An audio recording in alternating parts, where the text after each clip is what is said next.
ప్రాతస్మరామి హృది సంస్ఫురదాత్మతత్వం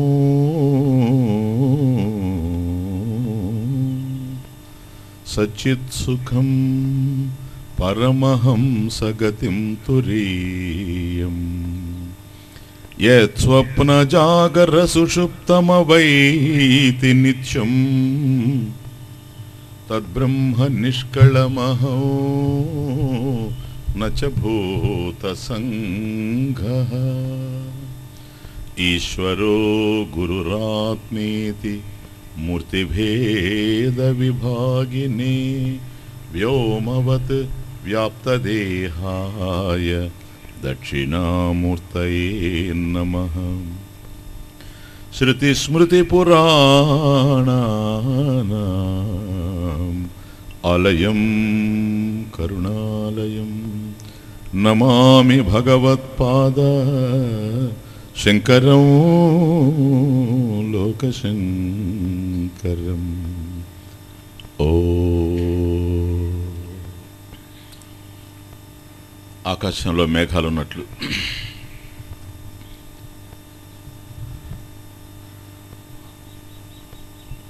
నదుల్లో చేపలున్నట్లు,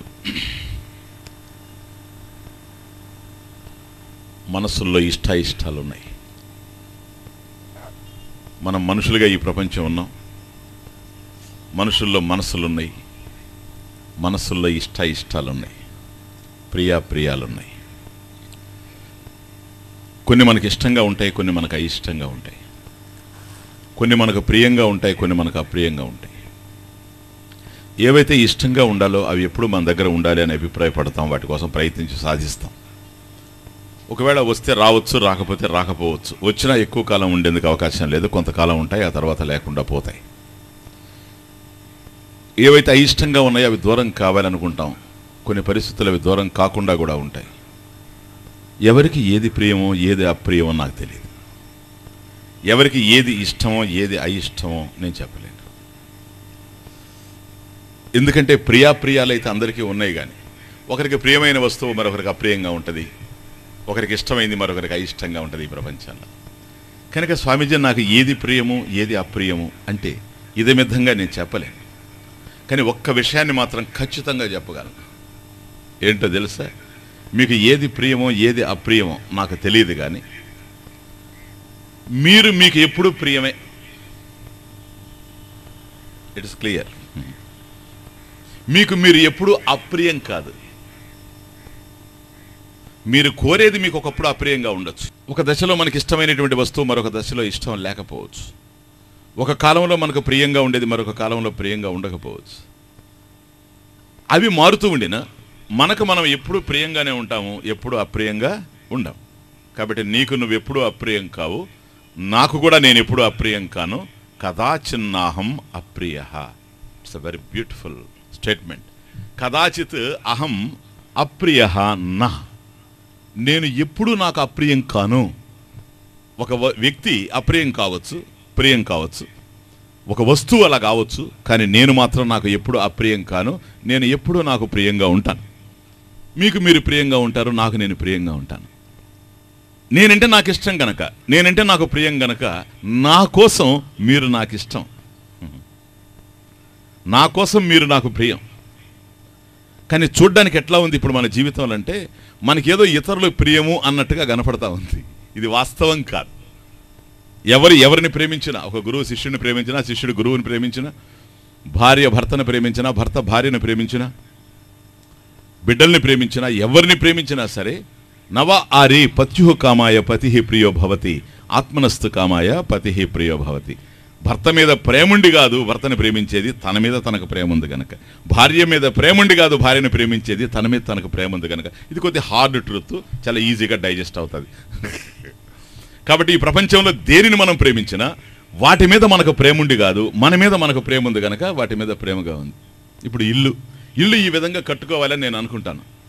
దేనికోసం? ఆ ఇంటి మీద నాకు ప్రేమ, లేకపోతే నా మీద నాకు ప్రేమ? నేను ఇల్లు కట్టుకునేది నా కొరకే. ప్లీజ్, నా ఇల్లు ఈ విధంగా ఉండాలి, డూప్లెక్స్గా ఉండాలి అని ఆ విషయం ఇల్లు అడగలేదు, నేను అడిగేది. కాబట్టి ఇల్లు ఆ విధంగా ఉండాలి అనేది ఇంటి యొక్క వాంఛ కాదు, అది నా వాంఛది. అలా ఉంటే నాకు ఇష్టం గనక. కాబట్టి నాకు ఇలా ఉండాలి, మరొకరికి మరొక విధంగా ఉండాలి. కాబట్టి నా ఇంటికి తలుపులు పెట్టుకున్నది నేనే. ఇల్లు అడగలేదు నాకు తలుపులు పెట్టని, అవి నా కోసమే. మరి కర్టన్లు కట్టండి అని కిటికీలు అడగలేదు, ద్వారాలు అడగలేదు. మాకు కర్టన్లు, మంచి కర్టన్లు అరేంజ్ చేయండి, మ్యాచింగ్ ఉండేటట్టుగా. గోడకి ఏ రంగు అయితే ఉందో మాకు కూడా అలాగే రంగు ఉండాలి, అటువంటి మ్యాచింగ్ ఉండేటువంటి కర్టన్స్ మాకు అరేంజ్ చేయండి అని కిటికీలు అడగలేదు. ఆ కిటికీ అంతా ఏదైనా ఉంటే మన దగ్గరే ఉంటుంది. కనుక ఇలా ఉంటే నేను ఆనందంగా ఉండగలనేమో, నా ఇల్లు ఇలా ఉండాలి, నా కర్టన్స్ ఇలా ఉండాలి. ఇప్పుడు పెళ్లి చేసుకున్నాం అనుకోండి, పెళ్లి కూడా నా కోసమే అనుకుంటున్నాను కదా. ఎవరు పెళ్లి చేసుకున్నా మన కోసమే, అందుకని మనమే పోతాం పెళ్లి చూపులకి.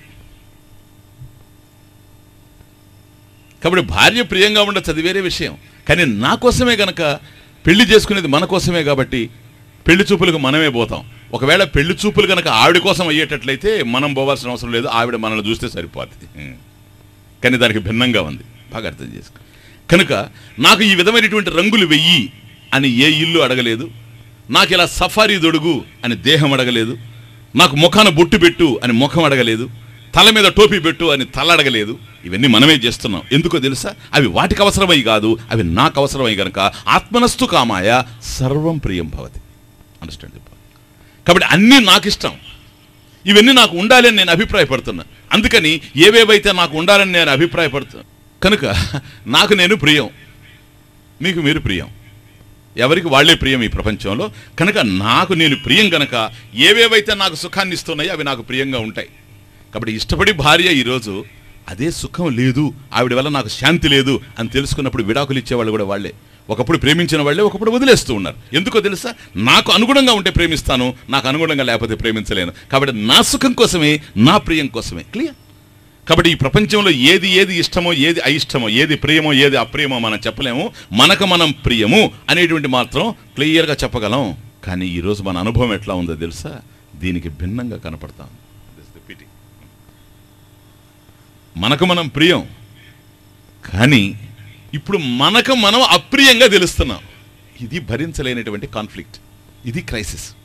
ప్రతి మనిషిలో ఉండేటువంటి సంఘర్షణ ఇదే, సంతాపానికి కారణం ఇదే. ఎవరికి వాళ్ళు ప్రియమే, ఇది మీకు బాగా అర్థమైపోయింది. ఈవెన్ చనిపోయేవాడు కూడా ఇంకొక రోజు బ్రతకాలనుకుంటాడు, ఎందుకంటే తనకు తాను ప్రియం గనక. కానీ ఇప్పుడు మన పరిస్థితి ఎట్లా ఉందంటే, నాకు నేను అప్రియంగా ఉన్నాను. ఇంతకుముందు మనం చూసినటువంటి స్టేట్మెంట్ ఏంటంటే కదాచిన్నాహం అప్రియ, నాకు నేను ఎప్పుడూ అప్రియం కాదని. కానీ ఈ దశలో మనకు మనం అప్రియంగా కనపడుతూ ఉన్నాం.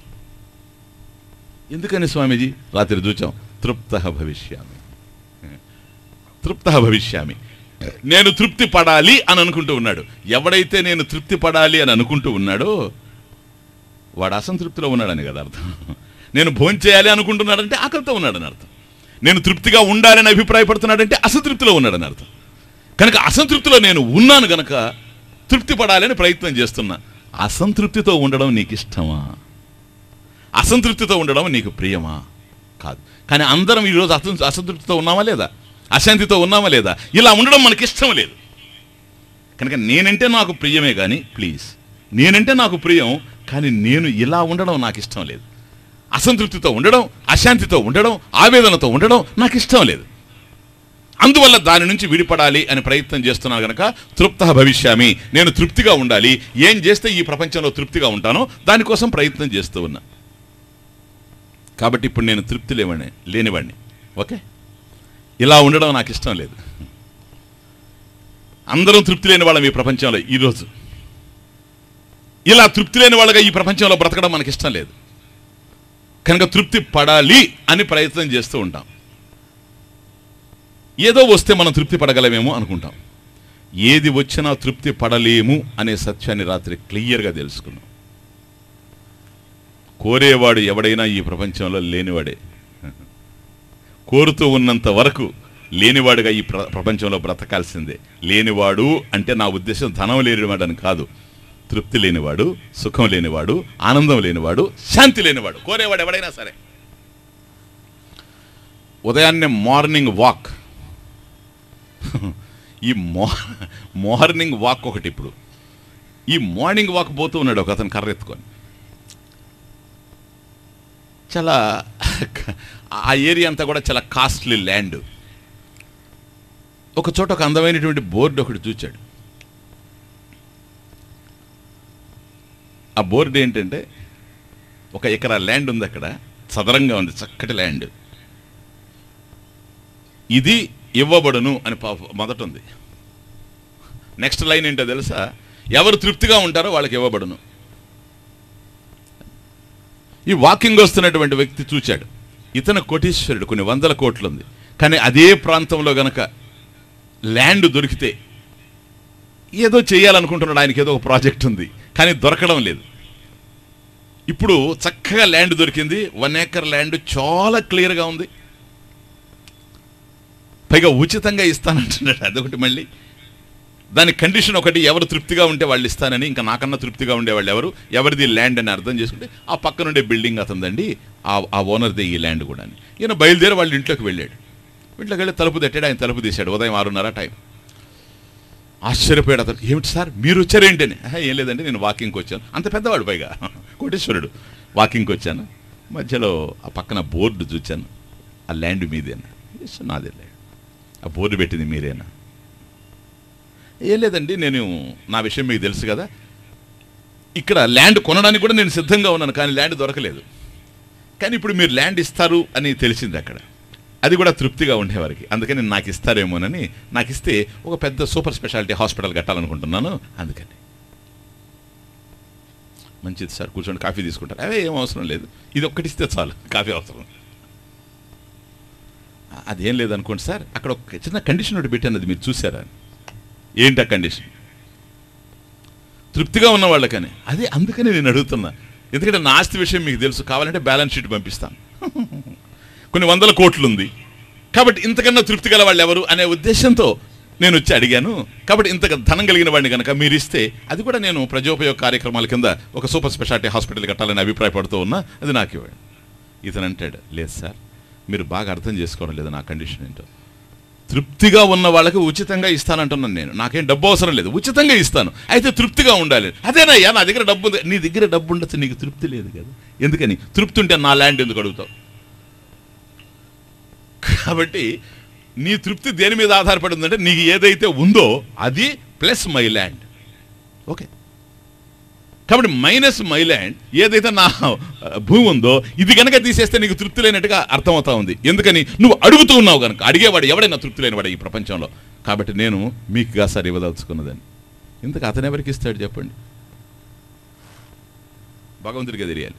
ఎవడడిగినా అడుగునాడు కనుక తృప్తి లేనివాడే. ఇప్పుడు ఇవ్వడం ఇంకా బోర్డే, అది అర్థమైంది, పేపర్ ఇంక్రిమెంట్ ఇది.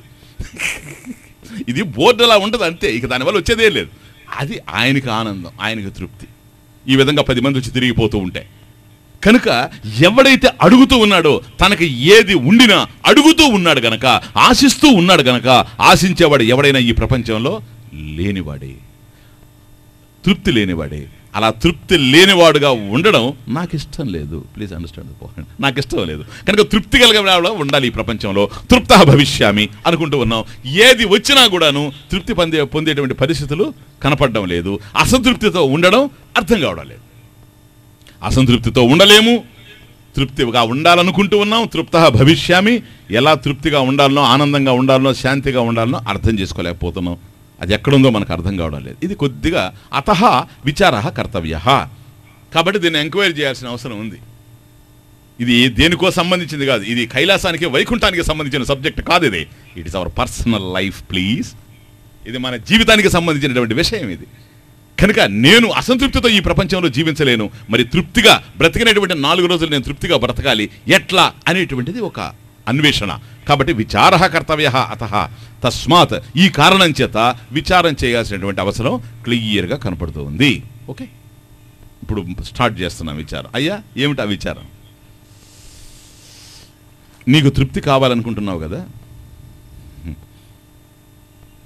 అసంతృప్తే ఎదురవుతుంది ఎక్కడ చూసినా కూడాను. తృప్త భవిష్యామి, నేను తృప్తి పొందాలి అని అనుకుంటూ ఉండినా ఏది పొందినా కూడా ఈ ప్రపంచంలో తృప్తి లేదనేది మనకు అర్థమవుతా ఉంది. లేని దానిని పొందగలం, పొందిన దాన్ని కాపాడుకోలేం. ఏదైనా కాలంలో పోతుంది ఈ ప్రపంచంలో, కనుక సుఖంగా ఉండలేము. మరి తృప్తిగా ఉండేది ఎట్లా? విచారం చేయాలంటున్నాం. తృప్తి అంటున్నావు కనుక ఒక్కసారి నాకు అర్థమయ్యేటట్టు ఒక్క మాట చెప్పు. నీ తృప్తి ఎలాంటిదో అర్థం కావాలి. నువ్వు ఆశించేటువంటిది ఏమిటో, ఎలాంటి తృప్తిని ఆశిస్తూ ఉన్నావో దాని స్వభావ స్వరూపాలు ఏమిటో తెలిస్తే ఆ తర్వాత దాన్ని పొందడానికి చేసే ప్రయత్నం. ఓకే, కాబట్టి ఆ నేచర్ ఏంటో తెలియాలి. ఎటువంటి తృప్తి నీకు కావాలి? నీకు తృప్తి ఉదయం కావాలన్నా, మధ్యాహ్నం కావాలన్నా, సాయంత్రం కావాలన్నా? First point. నేను ఇవి చిన్నగా ఉంటే ఎక్కడికో తీసుకుపోద్ది సబ్జెక్ట్. ప్లీజ్, ఉదయం కావాలన్నా, మధ్యాహ్నం కావాలన్నా, సాయంత్రం కావాలన్నా? అదేంటి స్వామీజీ, తృప్తి ఎప్పుడు ఉండాలి నాకు? ఉదయం ఉంటే మధ్యాహ్నం లేదని అర్థమా? మధ్యాహ్నం ఉంటే సాయంత్రం అసంతృప్తిని అర్థమా? అట్లా కాదు. మనం కోరుకునే తృప్తి ఏమిటంటే ఉదయము, మధ్యాహ్నము, సాయంత్రము, ఆ మధ్యలో రాత్రి పడుకున్నప్పుడు ఎప్పుడూ ఉండాలి. ఓకే, అంటే మనకు కావాల్సింది ఏందో మనకే తెలియనప్పుడు, మనం ఏది ఆశిస్తున్నామో మనకే అర్థం కానప్పుడు, మనం ఏది ఈ ప్రపంచంలో పొందినా అది మనం ఆశించింది కాకపోవచ్చు. ప్లీజ్, కనుక ఏది కోరుతూ ఉన్నామో దానికి సంబంధించినటువంటి జ్ఞానం మనకు క్లియర్గా ఉండాలి. అందుకని తృప్తిగా ఉండాలి అనుకుంటున్నాం కదా, నిత్య తృప్తితో ఉండాలనుకుంటున్నాం. నిత్య తృప్తి ఏమిటి అని దాని నేచర్లోకి ఎంటర్ అవుతున్నాం. ఇప్పుడు ఏ కాలంలో నువ్వు తృప్తిగా ఉండాలి? ఎప్పుడు తృప్తిగా ఉండాలి, ఎప్పుడు తృప్తిగా ఉండాలి. ఉదయము, మధ్యాహ్నము, 10 గంటలకి, 3 గంటలకి, సాయంకాలం, రాత్రి నిద్రపోయినా, నిద్రలో కూడా ఎప్పుడు నేను తృప్తిగా ఉండాలని కోరుకుంటున్నా. ఏ ఒక్క క్షణం కూడా అసంతృప్తిగా ఉండడం నాకు ఇష్టం లేదు. ఓకే, దీనికి శాస్త్రంలో ఒకే పదం ఉంది. ఎప్పుడు తృప్తిగా ఉండాలనుకుంటావు కదా, దాని పదం ఏంటో తెలుసా? సదా.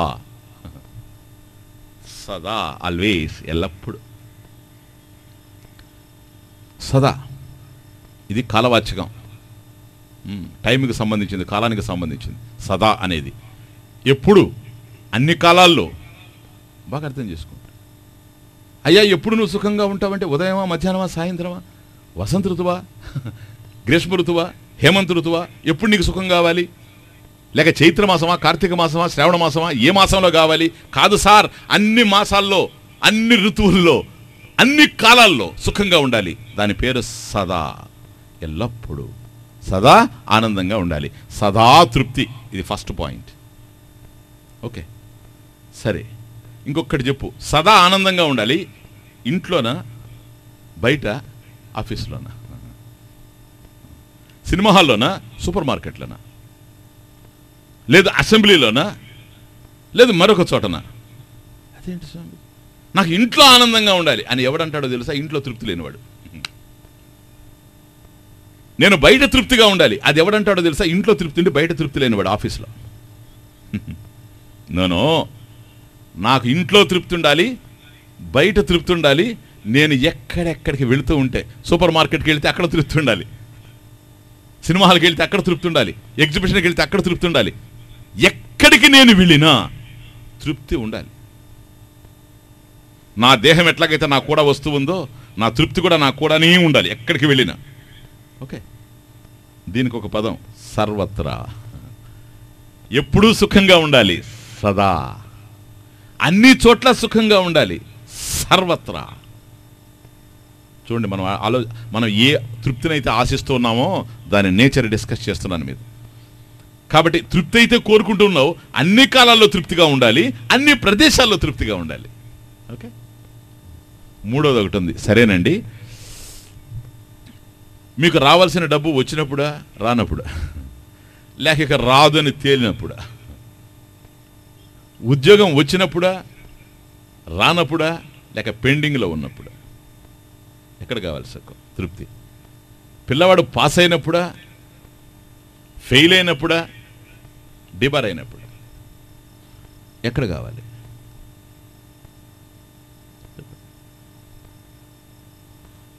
స్వామీజీ, అన్ని పరిస్థితుల్లో భోజనం చేసేటప్పుడా, చేస్తున్నప్పుడా, చేయక ముందా, చేసిన తర్వాత? ఎక్కడ తృప్తి?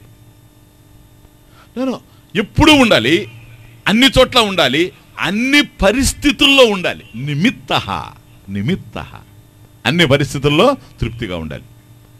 కాబట్టి ఎప్పుడూ నేను తృప్తిగా ఉండాలి, సదా. అన్ని ప్రదేశాల్లో నేను తృప్తిగా ఉండాలి, సర్వత్రా. పరిస్థితులు మారుతూ ఉండినా, ఏవేవి మారుతూ ఉండినా నేను తృప్తిగా ఉండాలి. మార్పు రానేకూడదు నాలో. ఎటువంటి పరిస్థితుల్లోకి నేను వెళ్ళినా, ఒక పెళ్ళికి పోయినా లేదా ఒక చావుకు పోయినా, అక్కడ కూడా నా తృప్తి చెడకూడదు. అది మనిషి ఆశిస్తూ ఉంటుంది. ఎందుకని? అసంతృప్తిని క్షణం కూడా భరించలేకపోతున్నాడు కనుక. Please understand. కనుక ఎప్పుడు తృప్తిగా ఉండాలి, అన్ని చోట్ల తృప్తిగా ఉండాలి, అన్ని పరిస్థితుల్లో తృప్తిగా ఉండాలి, అన్ని కాలాల్లో తృప్తిగా ఉండాలి, అన్ని చోట్ల నేను తృప్తిగా ఉండాలి. ఇటువంటి తృప్తిని మనిషి కోరుతూ ఉన్నాడు. ఇది నిత్య తృప్తి అంటే. చూడండి, దీనికి ఏమాత్రం కొద్ది తగ్గినా అసంతృప్తి ఉంటుంది. ఇప్పుడు ఏదైతే నేను డిఫైన్ చేశానో ఇది గనక మన జీవితంలో రాకపోయిందా, ఏవి ఉండినా అవి ఉంటాయి, వాటితో పాటుగా కొద్ది అసంతృప్తి ఉంటుంది. ఈ అసంతృప్తితోనే మనిషి యొక్క ముఖాల్లో మడతలు ముడతలు కనపడుతూ ఉంటాయి. కనుక లేదు, నేను ప్రసన్నంగా ఉండాలి, ప్రశాంతంగా ఉండాలి, ఆనందంగా ఉండాలి అంటే ఇదిగో ఈ సమస్య అర్థం కావాలి. మొట్టమొదట దేవుడు దెయ్యం అది పక్కన పెట్టండి, ఆ తర్వాత వస్తాను. సరేనా? ఇది అర్థం కావాలి మొట్టమొదట. ఓకే, కనుక ఏయో ఆశలు మనం కదిలించుకోవచ్చు, అనేక రకాలైనటువంటి ఆశలు మన హృదయంలో నుంచి కదలచ్చు. ఈ ఆశలన్నింటినీ తీసుకొని ఒక చోట పెడితే నేను తృప్తిగా ఉండాలి అనేదే ప్రధానంగా ఉంది. అన్ని కాలాల్లో తృప్తిగా ఉండాలి, అన్ని ప్రదేశాల్లో తృప్తిగా ఉండాలి, అన్ని పరిస్థితుల్లో తృప్తిగా ఉండాలి. పరిస్థితులు మారుతూ ఉండినా నేను ఆనందంగా ఉండాలి. క్లియర్? దీన్ని 3 రకాలుగా విభజించింది శాస్త్రం. ఒకటేమిటో తెలుసా? నంబర్ 1, నేను ఎప్పుడూ ఉండాలి.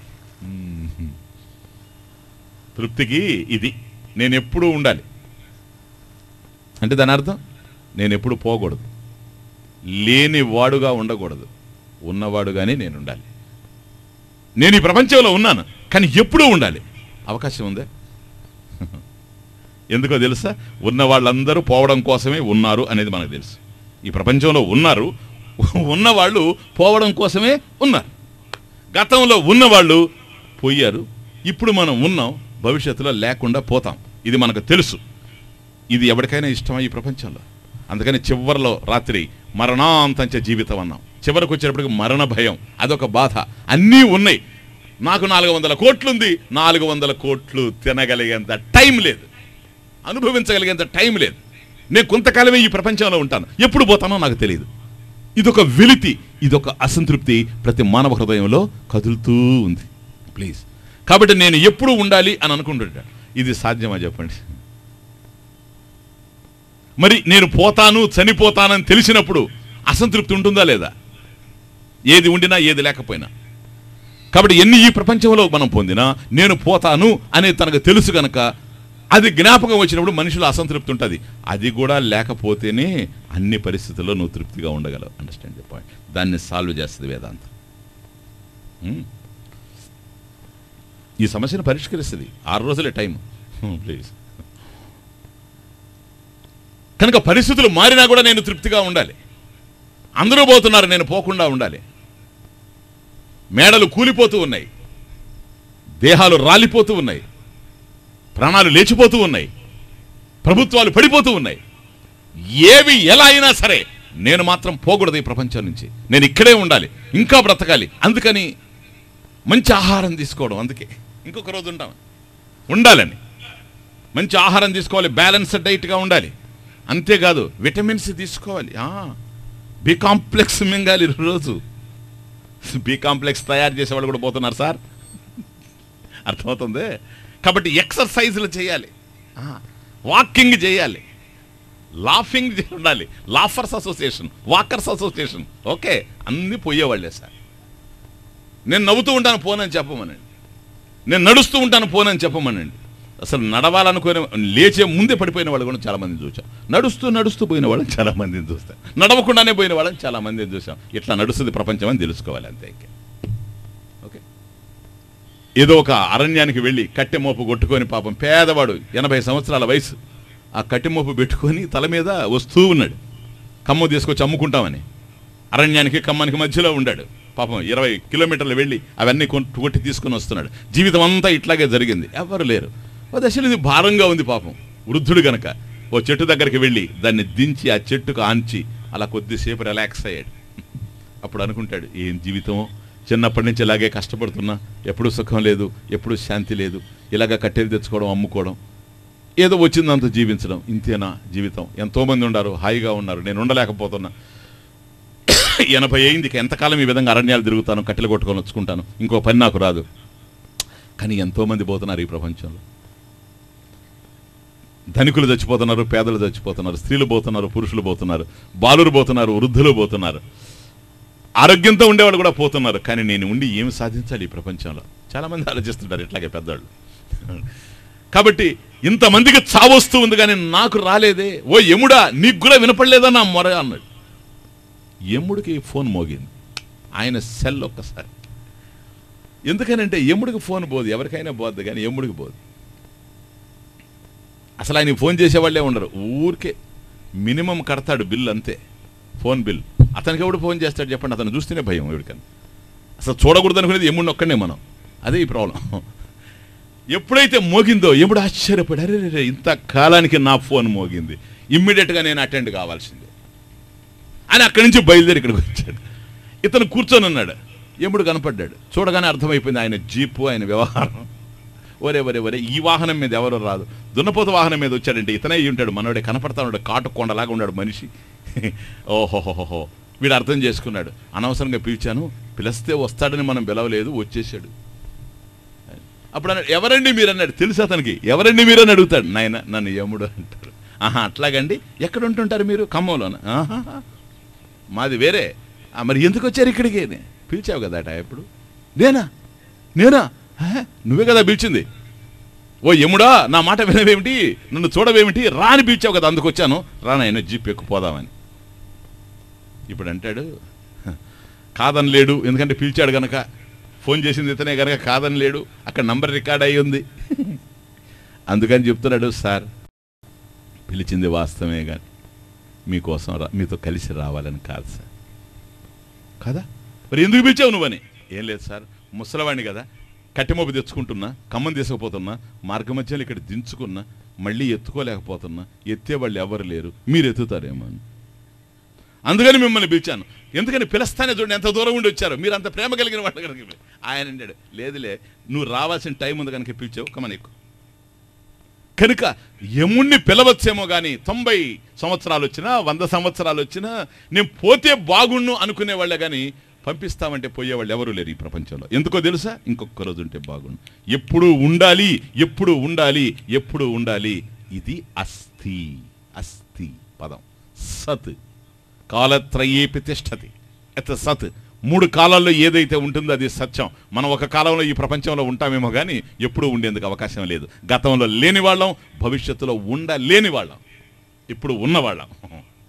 అర్థమవుతుంది? కనుక గతంలో లేకుండా వచ్చాము, భవిష్యత్తులో లేకుండా పోతాం. ఇలా ఉండడం మనకి ఇష్టం లేదు కనుక ఎప్పుడూ ఉండాలనుకుంటాను. అస్థి, ఇది ఎగ్జిస్టెన్స్, ప్యూర్ ఎగ్జిస్టెన్స్. నేను ఎప్పుడూ ఉండాలి, ఏవి పోయినా పర్వాలేదేమో కానీ నేను ఉండాలి అని ప్రతి మనిషి అనుకుంటున్నాడు. అలా ఉండే అవకాశం లేదు. ఇది అసంతృప్తి. అలా ఉండాలనుకునేవాడు కూడా ఎట్లా ఉండాలనుకుంటున్నాడో తెలుసా? సుఖంగా ఉండాలనుకుంటున్నాడు. ఉండడం ఒకటి, ఆ ఉండడం ఎట్లా సుఖంగా ఉండాలనుకుంటున్నాడే కానీ అయ్యా నువ్వెప్పుడు ఉంటావు, దుఃఖంతో ఉంటావు, అది నీకు ఇష్టమా? లేదు స్వామీజీ, నేను సుఖంగానే ఉండాలి, ఎప్పుడు ఆనందంగా ఉండాలి, ఎప్పుడు తృప్తిగా ఉండాలి. ఇది తమాషా. కనుక ఉండాలి అనుకుంటూ ఉన్నాడు ఒకటి, సుఖంగా ఉండాలనుకుంటున్నాడు 2. సరే సుఖంగానే ఉన్నావు కానీ ఈ ప్రపంచంలో నీకు తెలియనివి చాలా ఉన్నాయి. అలా అజ్ఞానంతో ఉండడం నీకు ఇష్టమా? లేదు. చూడండి, సుఖమేమో ఒకటి, సుఖం లేదని తెలుసుకున్నప్పుడు ఆయుష్ ఉన్నా కూడా ఆత్మహత్యలు చేసుకునే వాళ్ళని చూస్తున్నాం ఈ ప్రపంచంలో. పసివాళ్ళు ఆత్మహత్యలు చేసుకొని చచ్చిపోతున్నారు. ఎందుకనే తెలుసా? వాళ్ళకి ఆయుష్ ఉందో లేదో అది వేరే విషయం, నా దగ్గర లేదు దానికి సంబంధించినటువంటి డేటా. కానీ నేను సుఖంగా బ్రతకలేనప్పుడు, నేను ఆశించింది లేనప్పుడు ఎందుకు ఈ ప్రపంచంలో ఉండాలి అని ఆత్మహత్యలు చేసుకుంటూ ఉండారు. కనుక ఉండేవాడు ఉండినా సుఖం లేనప్పుడు ఆత్మహత్యలు చేసుకుంటూ ఉన్నారు. కనుక మనకు అర్థమవుతూ ఉన్నది ఏంటో తెలుసా? మనిషి ఉండాలని కోరుకోవడమే కాదు, సుఖంగా ఉండాలని కోరుకుంటున్నాడు. కాబట్టి ఉండాలి, ఆ ఉండేదేదో సుఖంగా ఉండాలి. నెక్స్ట్, అజ్ఞానం లేకుండా ఉండాలి ఈ ప్రపంచంలో. నేను ఇలా కనుక చేయి ముడిచి నా చేతిలో ఏముందో చెప్పండి అన్నాడు అనుకోండి, స్టార్ట్ అయిపోద్ది టెన్షన్. ఏంటి స్వామీజీ, ఏంటి స్వామీజీ, ఏంటి స్వామీజీ? ఎందుకని? ఏదో మూత పెట్టాను కనుక, తెలుసుకోవాలనేటువంటి కోరిక. మీరు ఇళ్లలో చెప్పండి అమ్మగారులకి, రాత్రి నేను ఉదయం లేచిన తర్వాత నీకు మంచి సీక్రెట్ చెప్తాను, అసలు ఊహకు అందనటువంటి విషయం, రేపు మార్నింగ్ చెప్తాను చూడండి అని అమ్మగారికి ఇన్ఫర్మేషన్ ఇచ్చి పడుకోండి. మీ వల్ల అవుతుందేమో తర్వాత పడుకోవడం. మీరు తూగి పడిపోతున్నా వాళ్ళు లేచి కూర్చొని పెడతారు, చెప్పేంతవరకు వదులుతారు. ఎందుకని? ఇప్పుడు చెప్పండి పర్వాలేదు, లేదు నేను మార్నింగ్ చెప్తా, కొద్దిగా చెప్పండి, హింట్ ఇవ్వండి, సగం చెప్పండి, అర్ధజాతీయ న్యాయం, సగం చెప్పండి, ఏం ఉపయోగం లేదు. చెప్పినంత వరకు ఇంక నిద్రపోనేవారు. అదే తమాషా. ఎందుకో తెలుసా?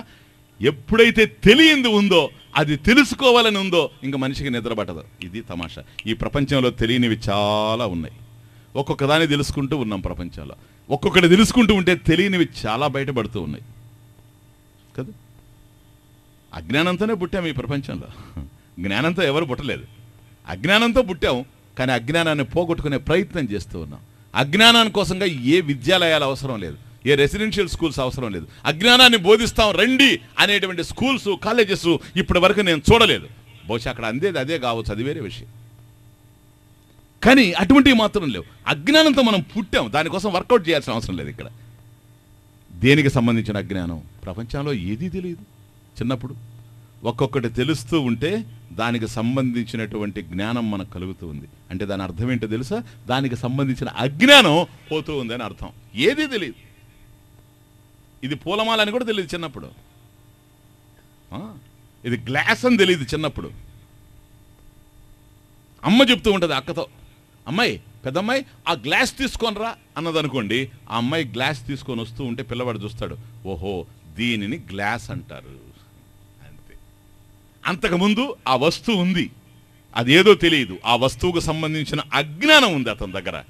ఇప్పుడు వస్తువు ఏంటో తెలిసింది, జ్ఞానం కలిగింది. ఆ జ్ఞానం వల్ల అజ్ఞానం పోయింది. ఘటః అస్తి, ఘటః అజ్ఞానం అస్తి, ఘట జ్ఞానం ప్రాప్య ఘట అజ్ఞానం నశ్యతి. ఒక కుండ ఉంది, అదేమిటో కుండ అని తెలియనప్పుడు పిల్లవాడికి కుండకు సంబంధించిన అజ్ఞానం ఉంది వాడి దగ్గర. కుండకు సంబంధించిన జ్ఞానం లేదు, కుండకు సంబంధించిన అజ్ఞానం ఉంది.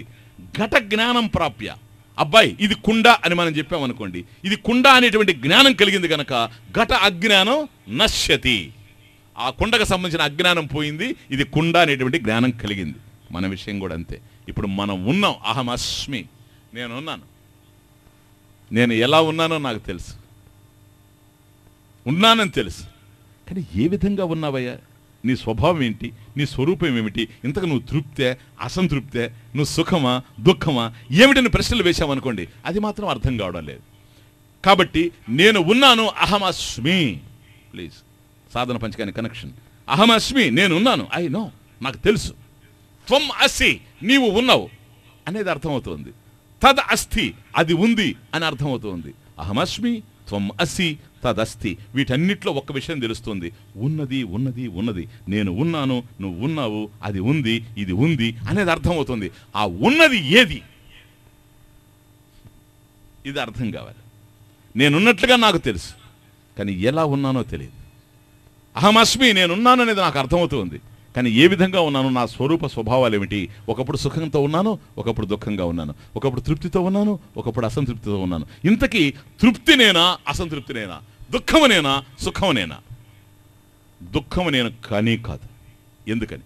దుఃఖమే కనుక నేను అయ్యేటట్లయితే దుఃఖాన్ని పోగొట్టుకోవాలి అని అనుకోను. ఎవరి స్వభావం ఎవరికి కష్టం కాదు ఈ ప్రపంచంలో. కనుక దుఃఖమే కనుక నా స్వభావం అయితే దాన్ని పోగొట్టుకోవాలనేటువంటి ప్రయత్నం నేను ఎప్పుడు చేయను. కంటిలో చిన్న నలుసు పడితే దాన్ని తొలగించాలని ప్రయత్నం చేస్తూ ఉన్నానే కానీ, ఇంత పెద్ద కన్నుంటే ఇది బాధ పెట్టడం లేదు నన్ను. చిన్న నలుసు బాధ పెడుతూ ఉంది. కన్ను నాదే గనక, నేనే గనక నాకు బాధ లేదు. నేను కానిది నా లోపల ఎంటర్ అయింది, అది చిన్నదైనా కూడాను, చిన్న పార్టికల్ అయినా కూడాను నేను తట్టుకోలేకపోతాను. ఓకే, కాబట్టి దుఃఖాన్ని ఒక్క క్షణం కూడా మనం భరించలేం గనక, దుఃఖాన్ని పోగొట్టుకోవాలనే ప్రతి మనిషి ప్రయత్నం చేస్తూ ఉన్నాడు. కాబట్టి దుఃఖం మన స్వభావం అయ్యేందుకు అవకాశం లేనే లేదు. ఇంక ఏంటి మన స్వభావం?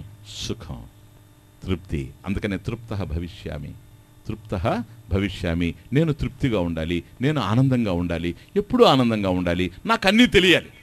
కాబట్టి మూడే విషయాలు ఇప్పటికి వచ్చాం మనం. ఒకటి, నేను ఎప్పుడు ఉండాలి, అస్థి. నాకు అన్నీ తెలియాలి, భాతి.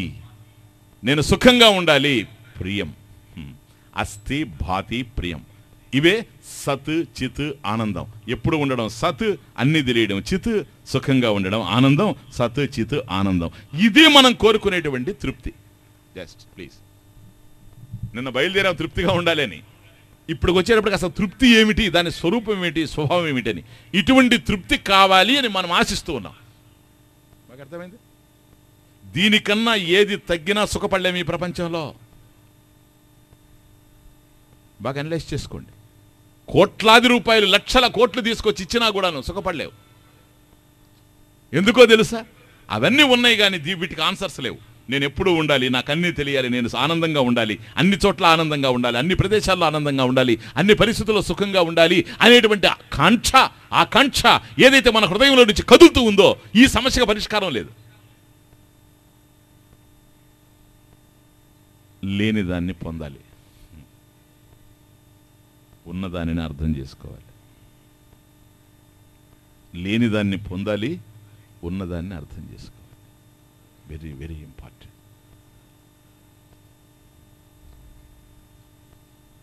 నాకు లేనిది ఏదో దాన్ని నేను పొందాలని ప్రయత్నం చేస్తాను. ఈ ప్రయత్నం సాధన. మన గ్రంథం ఇప్పుడు సాధన పంచకం. సాధన అంటే ఏమిటో తెలుసా? సాధ్యతే అనేన ఇది సాధనం. దేని ద్వారా మనం ఆశించింది పొందుతామో, సాధ్యతే అనేన ఇది సాధనం. మనం ఆశించింది దేని ద్వారా పొందుతామో అది సాధన అవుతుంది. ఓకే, బాగా అర్థం చేసుకో. ఇప్పుడు ఇంటికి పోవాలి, ఇంటికి పోవడం అనేది మన లక్ష్యం, సాధ్యం. ఇప్పుడు దానికి సాధన ఏంటి? కారు ఉంది స్వామీజీ, వెళ్తాను. లేదు సైకిల్ ఉంది, వెళ్తాను. ఏమీ లేవు, కాళ్ళు ఉన్నాయి, నడిచిపోతాను. కాళ్ళు కూడా లేవు, ఇతరుల భుజాల మీద ఎక్కిపోతాను. ఏదో ఒకటి, అది సాధన అవుతుంది. Okay, clear? ఇప్పుడు మనం తృప్తి, నిత్య తృప్తి అని అంటూ ఉన్నామే, దీన్ని ఏ సాధనతో పొందాలి? ఊరికే దేవుని గొలవండి, ఆ దేవుని గొలవండి, ఆయన అక్కడ ఉన్నాడు, ఇక్కడ ఉన్నాడు, ఆ లోకంలో ఉన్నాడు, ఈ లోకంలో ఉన్నాడు, తెరస్తా ఇంక 2-3 రోజులు అన్ని కథలు. ఇదంతా బ్లైండ్ లీడింగ్ ద బ్లైండ్, అంధపరంపర న్యాయం ఇదంతా. అసలు సమస్య అర్థం కాని వాడు ఏం బోధించినా మనం ఎక్కడికో పోతాం, బే ఆఫ్ బెంగాల్, ఇంకేం లేదు. అసలు ఏంటి ప్రాబ్లం ఏంటని అవన్నీ నాకు ఇస్తావు నువ్వు. ఆ లోకానికి పోతే లోకంలో కూర్చొని ఏడుస్తావు, ఇక్కడ ఇంట్లో ఉంటే ఇంట్లో కూర్చొని ఏడవడం, లోకంలో పోతే లోకంలో కూర్చొని ఏడవడం. అసలు ఎవరి మీద కేంద్రీకరింపబడి ఉంది సమస్య అంతా? నా మీద ఉంది. నేను అసంతృప్తితో ఉండేటప్పుడు ఏది తెచ్చి ఇచ్చినా ఎవరిని చేరుతాయో తెలుసా? అసంతృప్తితో ఉండేవాడినే చేరుతాయి. ఓకే, విక్టోరియా మహారాణి నగలన్నీ తీసుకొచ్చి కోతికి అలంకరించినా అది కోతే కానీ అది రాణి అయ్యేందుకు అవకాశం లేదు సార్. అవుద్దే? ఇంకా ఘోరంగా కనపడుతుంది ఆ నగలన్నీ వేసుకొని, అంతే, ఇంకేలే. ఎప్పుడైతే ఒక మనిషి సాడిస్ట్గా ఉండాడో, దుఃఖంతో ఉండాడో, బాధలతో ఉండాడో, అసంతృప్తితో ఉండాడో, ఏది వచ్చి చేరినా వీడినే చేరేది. అసంతృప్తితో ఉండేవాడినే చేరుతుంది. వీడికే అసంతృప్తి ఉండేటప్పుడు, నేనే నా బ్రతుకులోనే ఆనందం లేనప్పుడు ఏది వచ్చి చేరినా దానివల్ల అధికంగా దుఃఖం పెరుగుతుందే కానీ సుఖం కలిగేందుకు అవకాశం లేదు. ఇది ఈరోజు కష్టంగా ఉన్నా ఏదో ఒకరోజు తెలుసుకోవాలి. ఈ జన్మలో కాకపోయినా ఇంకో జన్మన్న అయితే తెలుసుకోవాలి ఈ సత్యాన్ని. ఎందుకంటే నమ్మమని చెప్పడం లేదు, రేషనల్ థింకింగ్, సరేనా? ప్రతిదాన్ని రీజన్తో ఆలోచిస్తున్నాం, అందుకని విచారః కర్తవ్యః, ప్రతిదాన్ని ఆలోచించాలి. ఇప్పుడు అర్థమైందా? నేనే దుఃఖంతో ఉండేటప్పుడు, నేనే అసంతృప్తితో ఉండేటప్పుడు ఈ ప్రపంచంలో ఏది పొందినా కూడాను నేను అసంతృప్తితో ఉంటానే కానీ సుఖంగా ఉండలేను. కాబట్టి అసంతృప్తి అనేది నా మీదనే కేంద్రీకరింపబడి ఉంది. ఏది ఇచ్చినా ఉపయోగం లేదు, లేని దాన్ని పొందుతానేమో, పోయిన దాన్ని, వచ్చిన దాన్ని ఎప్పుడైనా పోగొట్టుకుంటాను ఈ ప్రపంచంలో, మళ్ళీ దుఃఖానికే గురవుతాను. చూడండి, అసలు ఫండమెంటల్ ప్రాబ్లం ఎక్కడుంది అసంతృప్తి? లోకస్ ఎక్కడ? కాబట్టి ఏ సాధన చేసినా లేని దానికోసమే చేయాలి కదా. నాకు డబ్బు లేదు, నేను కష్టపడతాను, డబ్బు సంపాదించుకుంటాను. నాకు డిగ్రీ లేదు, నేను కష్టపడి చదువుతాను, డిగ్రీ సంపాదించుకుంటాను. నాకు ఉద్యోగం లేదు, కష్టపడి నేను ప్రయత్నం చేస్తాను, ఉద్యోగం సంపాదించుకుంటాను. ఇది సాధ్యం, సాధన. యత్తత్ సాధ్యం తత్తత్ కర్మ అపేక్షం. ఎక్కడైనా అవసరమైన చోట కొద్దిగా సంస్కృతం వాడతాను. సాధ్యమైనంత వరకు ఆడకుండా ఉండడానికి ప్రయత్నం చేస్తా. అవసరమైన చోట చిన్న చిన్నవి బాగా అర్థమవుతాయి మీకు. తెలియని వాళ్ళకి, తెలిసిన వాళ్ళకి ఓకే. అద్దంలో ముఖం చూసుకున్నట్టే ఉంటాయి, తెలిసి ఉంటే. తెలియకపోయినా కూడా నువ్వు అద్దం ముందు పెట్టినట్టు ఉంటుంది. యత్తత్ సాధ్యం తత్తత్ కర్మ అపేక్షం. ఏది ఈ ప్రపంచంలో సాధించాలనుకున్నా మనం ఏదో ఒక పని చేస్తేనే కానీ సాధించలేం. కర్మ అపేక్షం. కథం, ఎట్లాగు? కార్యత్వాత్ ఘటవత్ పటవత్ ఇది. ఎందుకంటే కార్యరూపంలో ఉంది గనక. ఎలాగూ ఒక కుండను తయారు చేయడం ఘటవత్, కాబట్టి కుండ లేదు, లేని దాన్ని తయారు చేస్తాం, తయారు చేయడం కోసం కృషి చేస్తాం, ఇది సాధన. కనుక మట్టి ఉంది, మట్టిని తెచ్చుకుంటాం, దాన్ని కలుపుకుంటాం, కలుపుకున్న తర్వాత ఆ మట్టి తయారైన తర్వాత దాంతో కుండను తయారు చేస్తాం. కాబట్టి తయారు చేసిన తర్వాత ఘటః అస్తి, ఈ కుండ ఉంది అంటే దాని అర్థం ఏంటి? అంతకుముందు లేనిది, లేనిటువంటి కుండ వచ్చింది. ఇలా కుండ రావడానికి నేను కర్మ చేయడం జరిగింది, పని చేశాను. కర్మ అంటే పని, చలనాత్మకం. కాబట్టి యత్తత్ కార్యం, ఈ ప్రపంచంలో ఏది సాధించాలనుకున్నా ఒక కర్మ చెయ్యాలి. నేను బాగా అర్థం చేసుకో, చెయ్యాలి, లేకపోతే రాదు. ఓకే, ఆరోగ్యం కావాలి, ఏం చేయాలి? మాత్రం మింగాలి, లేదు ఇంజక్షన్ వేసుకోవాలి, ఇంత కర్మ, దీనివల్ల ఆరోగ్యం వస్తుంది. ఓకే, కాబట్టి యత్తత్ కార్యం తతత్ కర్మ అపేక్షం. ఎలాగూ కార్యత్వాత్ ఘటవత్ పటవత్. కాబట్టి గుడ్డ నేయడం ఎట్లాగైతే ఉందో, కుండ తయారు చేయడం ఎట్లాగైతే ఉందో, ఆ విధంగా పని చేస్తేనే దాని ఫలితం వస్తుంది. మనం ఒక కర్మ చేసినప్పుడే సాధించడం జరుగుతూ ఉంది. ఓకే స్వామీజీ, మరి నిత్య తృప్తి ఉంది, ఎప్పుడూ ఉండాలి, అన్నీ తెలియాలి, ఆనందంగా ఉండాలి అని ఏదైతే నేను కోరుకుంటూ ఉన్నానో దానికి ఏ కర్మ చేయాలి?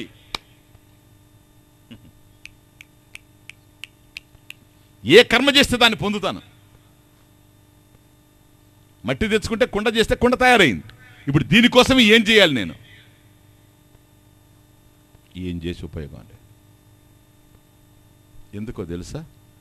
ఎప్పుడైతే ఒక కర్మ చేశావో ఆ కర్మ యొక్క ఫలితం ఉంటుంది కాదు. మట్టి తెచ్చుకొని చేసాము, కుండ వచ్చింది, కుండ ఫలితం.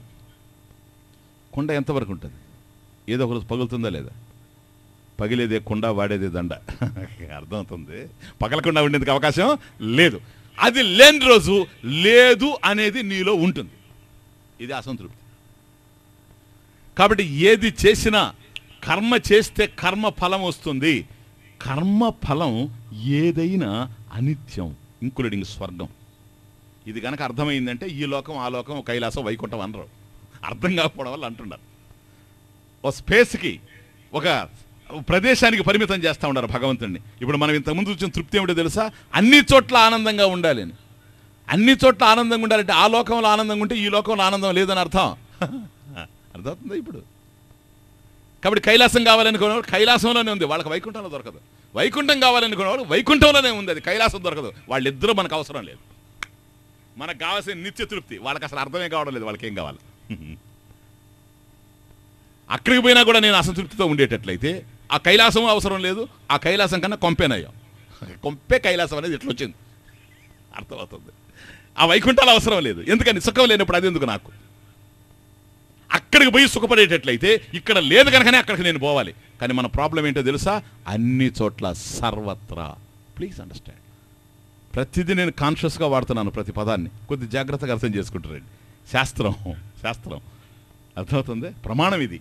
శాస్త్రం ప్రమాణం. ఎందుకో తెలుసా? ప్రమాకరణం ఇది ప్రమాణం. ప్రమా అంటే జ్ఞానం, జ్ఞానాన్ని కలిగించేది కనుక శాస్త్రం ప్రమాణం. శాస్త్రం తెలియకుండా ఏదేదో ఊకదప్పుడు మాటలు మాట్లాడితే ఉపయోగం లేదు. అదంతా బిలీఫ్ సిస్టమ్, నమ్మకానికి సంబంధించిన వ్యవహారం. ఇది జ్ఞానం, శాస్త్రం జ్ఞానం. కాబట్టి ఏ కర్మ చేసినా ఆ కర్మ ఫలితం వస్తుంది. కర్మని ఇప్పుడు చేస్తాము, ఫలితం తర్వాత వస్తుంది. ఓకే, ఒక కాలంలో వస్తుంది. కాలంలో ఏది వచ్చినా అది కాలంలో నశించిపోతుంది. ఇదిగో ఈ దేహం చూచారా, ఇది కర్మఫలం. గతంలో నేను చేసినటువంటి కర్మల వల్ల ఈ దేహం నాకు వచ్చింది, ఇది కర్మఫలం కాదు. కాబట్టి ఇది ఒకరోజు ఉండదు, ఇది ఒకరోజు ఉండదు. నేను ఉండాలని అభిప్రాయపడ్డా కూడా ఈ దేహం ఉండేందుకు అవకాశం లేనేలేదు. ఏ రోజైనా శ్మశానానికి ఆహుతి అయిపోతుంది. ఇది ఎందుకో తెలుసా? కర్మఫలం గనక. దేహం ఉండదు కనుక మనం కూడా లేకపోతామేమో, అది వేరే విషయం. చూస్తాం అసలు మనం ఏంటో మనకు తెలిస్తే అది దేహమా కాదా అనేది వేరే విషయం. కర్మ ఫలితం చూడండి ఎట్లా ఉందో. ఏ కర్మ అయినా సరే నువ్వు 30 రోజులు పని చేస్తావు, ఆ తర్వాత జీతం తీసుకుంటావు. ఇది కర్మకు ఫలితం. ఆ జీతం మళ్ళీ అయిపోతుంది. అయిపోయేదాన్ని జీతం అంటారు. అర్థమవుతుంది? కాబట్టి కర్మ కనుక ఫలితం వచ్చిందంటే ఆ ఫలితం ఎప్పుడైనా పోతుంది. పోయేది ఏదైనా అనిత్యమైంది. అనిత్యమైనటువంటి దానివల్ల నీకు అనిత్యమైన తృప్తి వస్తుందేమో కానీ నీకు నిత్య తృప్తి వచ్చేందుకు అవకాశం లేనే లేదు. ఓకే, నీకు కావాల్సింది ఇప్పుడు నిత్య తృప్తే, అనిత్య తృప్తే. This is the problem. Please, నిత్య తృప్తి కావాలన్నా అనిత్యమైనటువంటి తృప్తి కావాలా? అనిత్యమైనటువంటి తృప్తి అయితే కర్మల వల్ల వస్తుంది, నిత్య తృప్తి అయితే కర్మల వల్ల రాదు రాదు రాదు. ఇది మళ్ళీ స్ట్రెస్ చేస్తున్నాను నేను, ఎందుకో తెలుసా? ఈ క్షణము నువ్వు కర్మ చేస్తున్నావు ఏదో పొందాలని, అంటే నువ్వు కర్మ చేయకముందు అది లేనిది, లేని దానిని పొందినా అది లేకుండా పోతుంది. నిత్యం అంటే ఎప్పుడూ ఉండాలి, అంటే నువ్వు కర్మ చేయకముందు కూడా ఉండాలి, అది అప్పుడే అది నిత్యం అవుతుంది, లేకపోతే నశించిపోతుంది. అటువంటి దాన్ని నువ్వు కోరుతున్నావు. మళ్ళీ చెప్తున్నా రిపీటెడ్గా, నువ్వు ఏం కోరుతున్నావో నీకు తెలియాలి అని. నువ్వు నిత్యానందాన్ని కోరేటట్లయితే, నిత్య తృప్తిని కోరేటట్లయితే, నిత్య తృప్తినిచ్చే వస్తువు నిత్యమై ఉండాలి, శాశ్వతమై ఉండాలి, అది ఎప్పుడూ ఉండాలి. కాలానికి పరిమితం కాకూడదు, దేశానికి పరిమితం కాకూడదు, వస్తువుగా పరిమితం కాకూడదు. అటువంటి అప్పుడే అది నిత్య తృప్తి నిత్య వస్తువు అవుతుంది. నిత్య వస్తువు వల్ల నీకు నిత్య తృప్తి కలుగుతుంది. ఇటువంటి దాన్ని కర్మ ద్వారా ఎలా పొందాలి చెప్పండి? ఇప్పుడు అర్థమవుతుందా? కనుక కర్మ అనేటువంటిది పరిమితం, పరిమితమైనటువంటి కర్మ పరిమిత ఫలితాన్నే ఇస్తుంది. మీకు కావాల్సింది పరిమితమైన ఫలం కాదు, పూర్ణమైనటువంటి ఆనందం. అటువంటిది కర్మ ద్వారా లభ్యమయ్యేందుకు అవకాశమే లేదు. నహి కర్మకాండేన పరాత్మ ప్రకాశతే. కాబట్టి ఈ కర్మల ద్వారా దాన్ని పొందలేము. అంటే అది కర్తవ్యం కాదు. ఒకటే ఒక పాయింట్ అంటున్నాను, అది కర్తవ్యం కాదు. కర్తవ్యం అంటే చేసేది, అది చేసేది కాదు, అది ఉన్నదే. అది చేసేది కాదు, చూసేది. కర్తవ్యం కాదు, జ్ఞాతవ్యం. See the point. జ్ఞాతవ్యం, కర్తవ్యం కాదు. కర్తవ్యం అయితే పని చేయాలి, ఉన్నదే గనక తెలుసుకోవాలి. ఇప్పుడు పెన్ను లేదండి, పెన్ కార్నర్కి వెళ్ళి కొనుక్కొని వచ్చాం, లేని దాన్ని కొనడం. అందువల్ల ఇక్కడి నుంచి నేను అక్కడికి వెళ్ళి షాప్కి వెళ్ళి పెన్ను కొనుక్కుంటాను, ఇది కర్మ. కానీ ఉన్న వస్తువే అయితే, ఇప్పుడు సపోజ్ ఇదిగో నా మెడలో జపమాల ఉంది, నేను అలా వంగి పైకి లేచాను అనుకోండి, ఇది వెనక్కిపోయింది. ఇప్పుడు ఇలా తరిమి చూసుకున్నాను, జపమాల లేదు, పెన్ను లేదు, జపమాల లేదు. పెన్ను కొనుక్కోగలను, ఈ జపమాల విషయం ఏంటి? ఇదే కావాలి అంటున్నా. ఏం చేయగలం? ఏం చేసినా ఇది దొరకదు. నా కర్మణ న ప్రజయా ధనేన. See the point. అధర్వణ వేదం. నా కర్మణ, నాట్ బై యాక్షన్. నువ్వు ఏ కర్మ చేసినా కూడాను దీన్ని పొందలేవు. ఎందుకని? ఇది గనక పొయ్యి ఉంటే వెతికి మనం పట్టుకోవచ్చు దీన్ని కర్మ ద్వారా. నా కర్మణ, నేను వెతికాను అనుకోండి, ఎక్కడ వెతికినా దొరకదు. ఎందుకో తెలుసా? ఉన్నదే కానీ లేనిది కాదు. లేనిదైతే పొందగలను. నా ప్రజయ, మీరందరూ వచ్చి సహకరించారు అనుకోండి, అయ్యో పాపం స్వామీజీ వచ్చారు, ఇదే ఈయన జపమాల పోయింది పాపం, ఆయన బాధపడుతూ ఉన్నాడు, మనం అందరం కలిసి వెతకతాం. మనం అందరం కలిసి వెతికినా కూడా దొరకదు. ఎందుకని? పోలేదు కనుక. ధనేనా, అయ్యా 1,00,000 రూపాయలు ఇస్తాను, నాకు ఆ జపమాల ఇదే కావాలి. నో, నువ్వు 1,00,000 కాదు, కొన్ని వందల వేల కోట్లు ఇచ్చినా కూడా దొరకదు. ఏరేది కావాలంటే తీసుకొని వస్తాను, ఇదే తీసుకొని రాలేను. ఎందుకని? ఇది పోలేదు సార్, మెడలోనే ఉంది, కానీ ఉన్నట్లుగా నీకు తెలియదు. That is the problem. లేకపోవడం కాదు సమస్య, ఉన్నది తెలియకపోవడం సమస్య. కనుక నిత్య ఆనందాన్ని, కనెక్షన్ చూడండి, నిత్యానందాన్ని నువ్వు కోరుతూ ఉన్నావు గనక, అది గనక లేనిదైతే నువ్వు కోరవు. ఓకే, నువ్వు కోరుతున్నావు గనక ఉన్నది, రాత్రి చూచాం, నువ్వు కోరుతున్నావు గనక ఉండబట్టే నీకు తెలుసు కనుకనే కోరుతున్నావు. కనుక నిత్య తృప్తి, నిత్య ఆనందం అనేది ఉంది. నిత్య తృప్తి ఉందంటే నిత్య వస్తువు ఉంది కాదు. అందుకని నువ్వు అడుగుతున్నావు. నిత్య వస్తువు అంటే ఎప్పుడూ ఉండాలి గనక, అన్ని చోట్ల ఉండాలి గనక, అటువంటి దాన్ని కర్మ ద్వారా పొందేది ఏంటి? ఉన్నది అని అంటే, ఏది ఉండినా అది ఉన్నట్లు తెలుస్తూ ఉంది అంటే దానికి సంబంధించిన జ్ఞానం ఉంది గనక. ఇది మైకు అంటున్నాం, అది కంప్యూటర్ అని అంటాం. అంటే ఇలా ఉంటే కంప్యూటరు, ఇలా ఉంటే మైక్. కాబట్టి ఇది మైక్ అని చెప్పడానికి దీనికి సంబంధించిన జ్ఞానం ఉంది, అది కంప్యూటర్ అని చెప్పడానికి కంప్యూటర్కి సంబంధించిన జ్ఞానం ఉంది. కాబట్టి వస్తువు ఉన్నదే, ఏది ఉండినా దానికి సంబంధించిన జ్ఞానం కూడా ఉంటుంది. అది తెలియనప్పుడు వస్తువు లేనట్లే ఉంటుంది. కంప్యూటర్ తెలియనటువంటి వాడికి, ఏదో ఒక చిన్న కుగ్రామం నుంచి వచ్చిన వ్యక్తికి కంప్యూటర్ తీసుకొచ్చి మనం అతని ముందు పెట్టి ఇది ఏంటయ్యా అన్నాం అనుకో, కంప్యూటర్ ఉంది కదా, ఏమిటన్నాం అనుకో అతనికి తెలియదు. అది ఏమిటనండి, పెట్టెలాగా ఉందండి అంటాడు. కనుక కంప్యూటర్ ఉంది, అతనికి ఉండేది ఏమిటో తెలుసా? కంప్యూటర్కి సంబంధించిన జ్ఞానమా? కాదు. అదేంటో తెలియదు అంటున్నాడు కదా. కాబట్టి కంప్యూటర్కి సంబంధించిన అజ్ఞానం అతని దగ్గర ఉంది. ఇది కంప్యూటర్ అనే జ్ఞానం కనుక అతనికి ఇస్తే ఇది కంప్యూటర్ అని అతనికి తెలిసిపోతుంది. వస్తువు ఉంది అంటే వస్తువుకు సంబంధించిన జ్ఞానం కూడా ఉంది. ఆ జ్ఞానం కలిగితే వస్తువు ఏమిటో తెలిసిపోతుంది. నిత్య వస్తువు ఉంది, అదే ఆత్మ, అదే పరమాత్మ, నువ్వు ఏమని అనుకో. ఎప్పుడైతే అది ఉందో దానికి సంబంధించిన జ్ఞానం కూడా ఉంది. ఆత్మ ఉంది, ఆత్మ అస్తి, ఆత్మ అజ్ఞానం అస్తి. మనకు తెలియదు కనుక ఆత్మ జ్ఞానం ప్రాప్య ఆత్మ అజ్ఞానం నశ్యతి. ఆత్మ జ్ఞానం కలిగితే ఆత్మ అజ్ఞానం పోతుంది, నేనే ఆత్మని తెలుస్తుంది. నిత్య వస్తువు ఉంది, నిత్య వస్తువుకు సంబంధించిన అజ్ఞానం ఉంది. నిత్య వస్తువుకు సంబంధించిన జ్ఞానం కలిగితే నిత్య వస్తువు ఏమిటో తెలిసిపోతుంది. ఆ నిత్య వస్తువు ఏదో అదే ఆత్మ. తత్ అది త్వమేవ, అదే నీవు.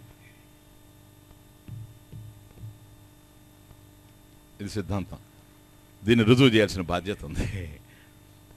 ఓకే, అదే నీవు. ఎందుకని? నేను నిత్య తృప్తి కావాలి, నేను ఎప్పుడు ఉండాలి, నాకు అన్నీ తెలియాలి, నేను ఆనందంగా ఉండాలి అని అడుగుతూ ఉన్నావు గనక, అది ఉంది కనుక నేను అడుగుతున్నావు. అది ఎక్కడుంది? రాత్రి చూచాం, పరీక్ష లోకాన్ కర్మచితాన్ బ్రాహ్మణ నిర్వేదమాయాత్. కనుక ఈ ప్రపంచంలో ఎక్కడ వెతికి చూచినా నిత్య వస్తువు లేనే లేదు, ఏది చూసినా అనిత్యంగానే ఉంది. కనుక అది ఎక్కడుంది? ఎవడైతే అడుగుతూ ఉన్నాడో వాడి స్వరూపమే నిత్య సుఖం. దేహం ఉండొచ్చు లేకపోవచ్చు, ప్రపంచం ఉండొచ్చు లేకపోవచ్చు, కానీ నేను మాత్రం ఎక్కడికి పోవడం లేదు.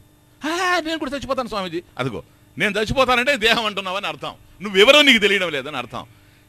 కనుక ఏదైతే నువ్వు కావాలనుకుంటున్నావో అది నీకు అర్థం కావడం లేదు కనుక అర్థమయ్యేటట్టు చేయడానికి శాస్త్రం ప్రవేశిస్తూ ఉంది. సార్, నేను ఆ శాస్త్రం నమ్మను, ఎవడికి నష్టం.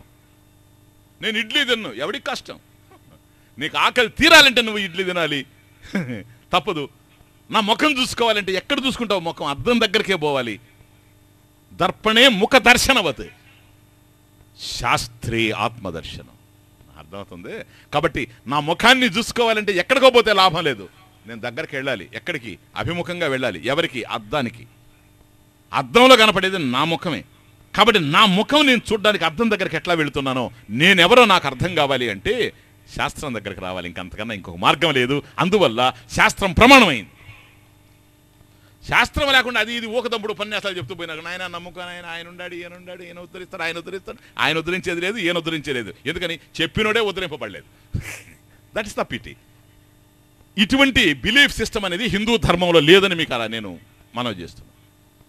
కాబట్టి ఇదంతా జ్ఞానం, జ్ఞానానికి సంబంధించినటువంటి విషయం. కాబట్టి నిత్యానందాన్ని మనం కోరుతున్నాం కనుక అది ఉంది. అది ఉంటే నిత్య వస్తువు కనుక ఎప్పుడూ ఉంది. అలా ఎప్పుడు ఉండేదాన్ని కర్మతో పొందలేము. కాబట్టి కర్మ అపేక్షం లేనే లేదు. జ్ఞానమే. జ్ఞానం అంటే ఎట్లా వస్తుంది? ఉండేవాడు లేనివాడికి ఇస్తే వస్తుంది, అంతే. ఇంకేం లేదు. జ్ఞానం ఏదైనా అంతే, ఏ జ్ఞానమైనా అంతే. దొంగతనమైనా కూడా అంతే. బాగా చక్కగా దొంగతనం చేయాలి జరగాలంటే అంతకన్నా మించిన దొంగ ఒకడు వచ్చి కనుక నేర్పిస్తే దొంగతనం వస్తుంది. ఏదైనా అంతే సార్. ఆత్మజ్ఞానం కూడా అంతే. ఆత్మ అంటే ఏమిటో ఇప్పుడు ఆత్మ కథ కావాల్సింది. ప్రతి ఒక్క స్వామి నాకు ఆత్మ కావాలను స్వామి, ఎవరి వల్ల కాదు స్వామి, మీకు ఇవ్వలేము స్వామి, మీ వల్ల కాదా స్వామి? కాదు. క్లియర్గా చెప్తున్నాం. మీకు అయింది కాంది అవునని చెప్పే ప్రశ్న లేదు. నీకు ఆత్మనివ్వడం నా వల్ల కానే కాదు. అయితే వేరే గురువు దగ్గరికి వెళతాము స్వామి, శుభ్రంగా వెళ్ళు, నాకు తలనొప్పి పోదు. ఆయన ఇస్తాడు స్వామి, కానీ నువ్వు తెలుసుకొని ఆయన కూడా ఇవ్వలేడు. ఎందుకని? ఇస్తానని చెప్పాడు అనుకో, అతని దగ్గర లేదని అర్థం. జ్ఞానం. ఇంకా చెప్తున్నా, గురువు కాదు, సాక్షాత్ భగవంతుడు కృష్ణుడు వచ్చి దిగినా కూడాను నీకు ఆత్మని ఇవ్వలేడు. ఇస్తానని చెప్పమనండి, ఆయన మీద పూర్వపక్షానికి సిద్ధంగా ఉన్నాను. ఎందుకనంటే ఇప్పుడు మీ కృష్ణుడు వచ్చాడు అనుకోండి, ప్రత్యక్షమైన ఆయన, మహాభక్తుడు నాయన, కొద్దిగా నీరెండబడుతూ ఉన్నా కూడా శ్రద్ధగా వింటూ ఉన్నావు, చాలా భక్తి కలిగినటువంటి వాడివి అని అనుకొని, నాయన నీకేం కావాలన్నా ఇస్తాను అని అన్నాడు. అనుకో, స్వామి నాకు తల ఇవ్వండి స్వామి. ఆయన డైలమాలో పడిపోతాడు. కలియుగంలో ఇట్లాంటివి అడుగుతారా? వాడు తల అడుగుతున్నాడు ఏంటి? తల ఎట్లిచ్చేది? వాడికి ఉంది కదా తల. కాకపోతే అది పని చేయకపోవచ్చు, అండర్ రిపేర్ ఏమో, అది వేరే విషయం. రిపేర్ చేయమంటే రిపేర్ చేస్తారు కానీ మెకానిక్గా. వాడు తల అడుగుతున్నాడు ఏంటి? తల ఎట్లిస్తాడు? ఇవ్వలేడు కృష్ణుడు. ఎందుకని? ఆల్రెడీ వీడికి ఉంది కనుక. ఇంకా కావాలంటే ఇంకోటి ఇమ్మంటే ఇస్తాడు, ఇంకోటి కాదు 10 ఇమ్మంటే ఇస్తాడు. రావణాసుడు బ్రదర్ అయిపోవచ్చు. కానీ ఇదే తలనివ్వాలంటే కృష్ణుడి వల్ల కూడా కాదు. ఓకే, ఎందుకని ఉన్నదే గనక. కాబట్టి ఆత్మనివ్వమంటే నువ్వే ఆత్మ గనక ఇచ్చేది ఏమీ లేదు సార్. ఇంకా ఆత్మను ఇవ్వు. ఇప్పుడు ఆయన ఇవ్వాలి, అనాత్మని ఇవ్వాలి నీకు. నువ్వే ఆత్మ. ఇప్పుడు ఏమిటో తెలుసా, ఆత్మ కాదు మనకు కావాల్సింది, నేను ఆత్మ అనే జ్ఞానం లేదు మనకు. ఇప్పుడు కావాల్సింది ఆత్మ కాదు, ఆత్మ జ్ఞానం. ఆత్మ జ్ఞానం, ఆత్మ జ్ఞానం, సెల్ఫ్ నాలెడ్జ్. అర్థమవుతుంది? జ్ఞానం కలగాలి. జ్ఞానం అనేది ఏదైనా సరే దానికి కమ్యూనికేషన్ ఉంది. ఒకరు అందిస్తేనే అందుతుంది. స్వామీజీ ఏమందిస్తాడు? శాస్త్రంలో ఉంది జ్ఞానం అంతా. మరి అలాంటప్పుడు నేనే శాస్త్రం చదువుకోవచ్చు కదా? కుదరదు, కుదరదు. ఎందుకని కుదరదు స్వామి? ఆయన చెప్పేది కూడా అదే శాస్త్రం కదా. గురువు భగవద్గీత చెప్తాడు, నేను చదువుతాను భగవద్గీత, ఈరోజు కావాల్సిన బుక్స్ ఉండే. లేదు సార్, దానివల్ల కుదరదు. ఎత్తు స్వతహ అప్రాప్తం తత్ శాస్త్రీణ బోధితవ్యం. ఎప్పుడైతే వస్తువు పోలేదో ఉందో, బెడలోనే జపమాలు ఉన్నప్పుడు అది లేదు అని నేను అభిప్రాయపడ్డాను కనుక నేను ఏం చేసినా పొందలేను. ఎలా పొందుతానంటే దాన్ని చూసిన వాడు చెప్పాలి, స్వామీజీ ఇది కంఠచామీకర న్యాయం అంటారు దీన్ని. కంఠం అంటే మెడలోనే ఉంది వస్తువు, ఉన్న వస్తువు పోయింది అనుకుంటూ ఉన్నా, ప్రయత్నం చేస్తే లభ్యం కాదు, అది ఉన్నదే. ఆ ఉన్నది అనే జ్ఞానం నాకు కలగాలి. ఆత్మ ఉన్నదే, ఆత్మ ఉన్నదనే జ్ఞానం కలగాలి. ఇది నా వల్ల నాకు కలగదు.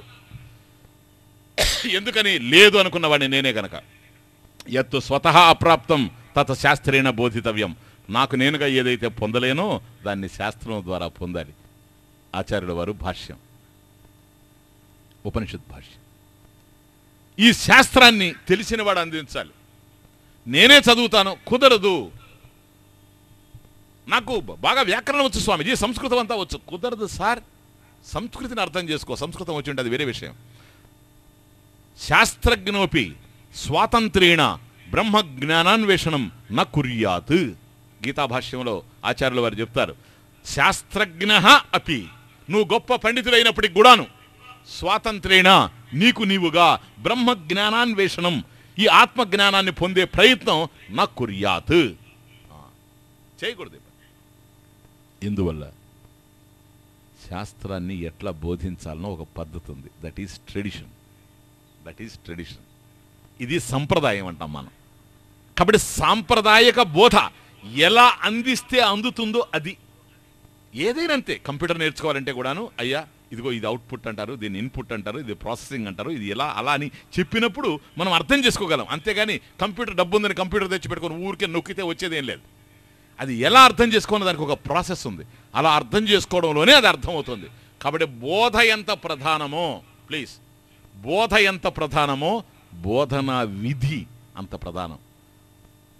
టీచింగ్ ఎంత ముఖ్యమో మెథడ్ ఆఫ్ టీచింగ్ అంత ముఖ్యం. అందువల్ల కొందరు మాస్టర్లు చెప్తే మనకు అర్థం అవుద్ది, కొందరు మాస్టర్లు చెప్తే అర్థం కాదు. ఎందుకని? ఇద్దరికీ తెలుసు విషయం, కానీ చెప్పడం ఇతనికి తెలుసు, అతనికి తెలియదు. అర్థమవుతుంది?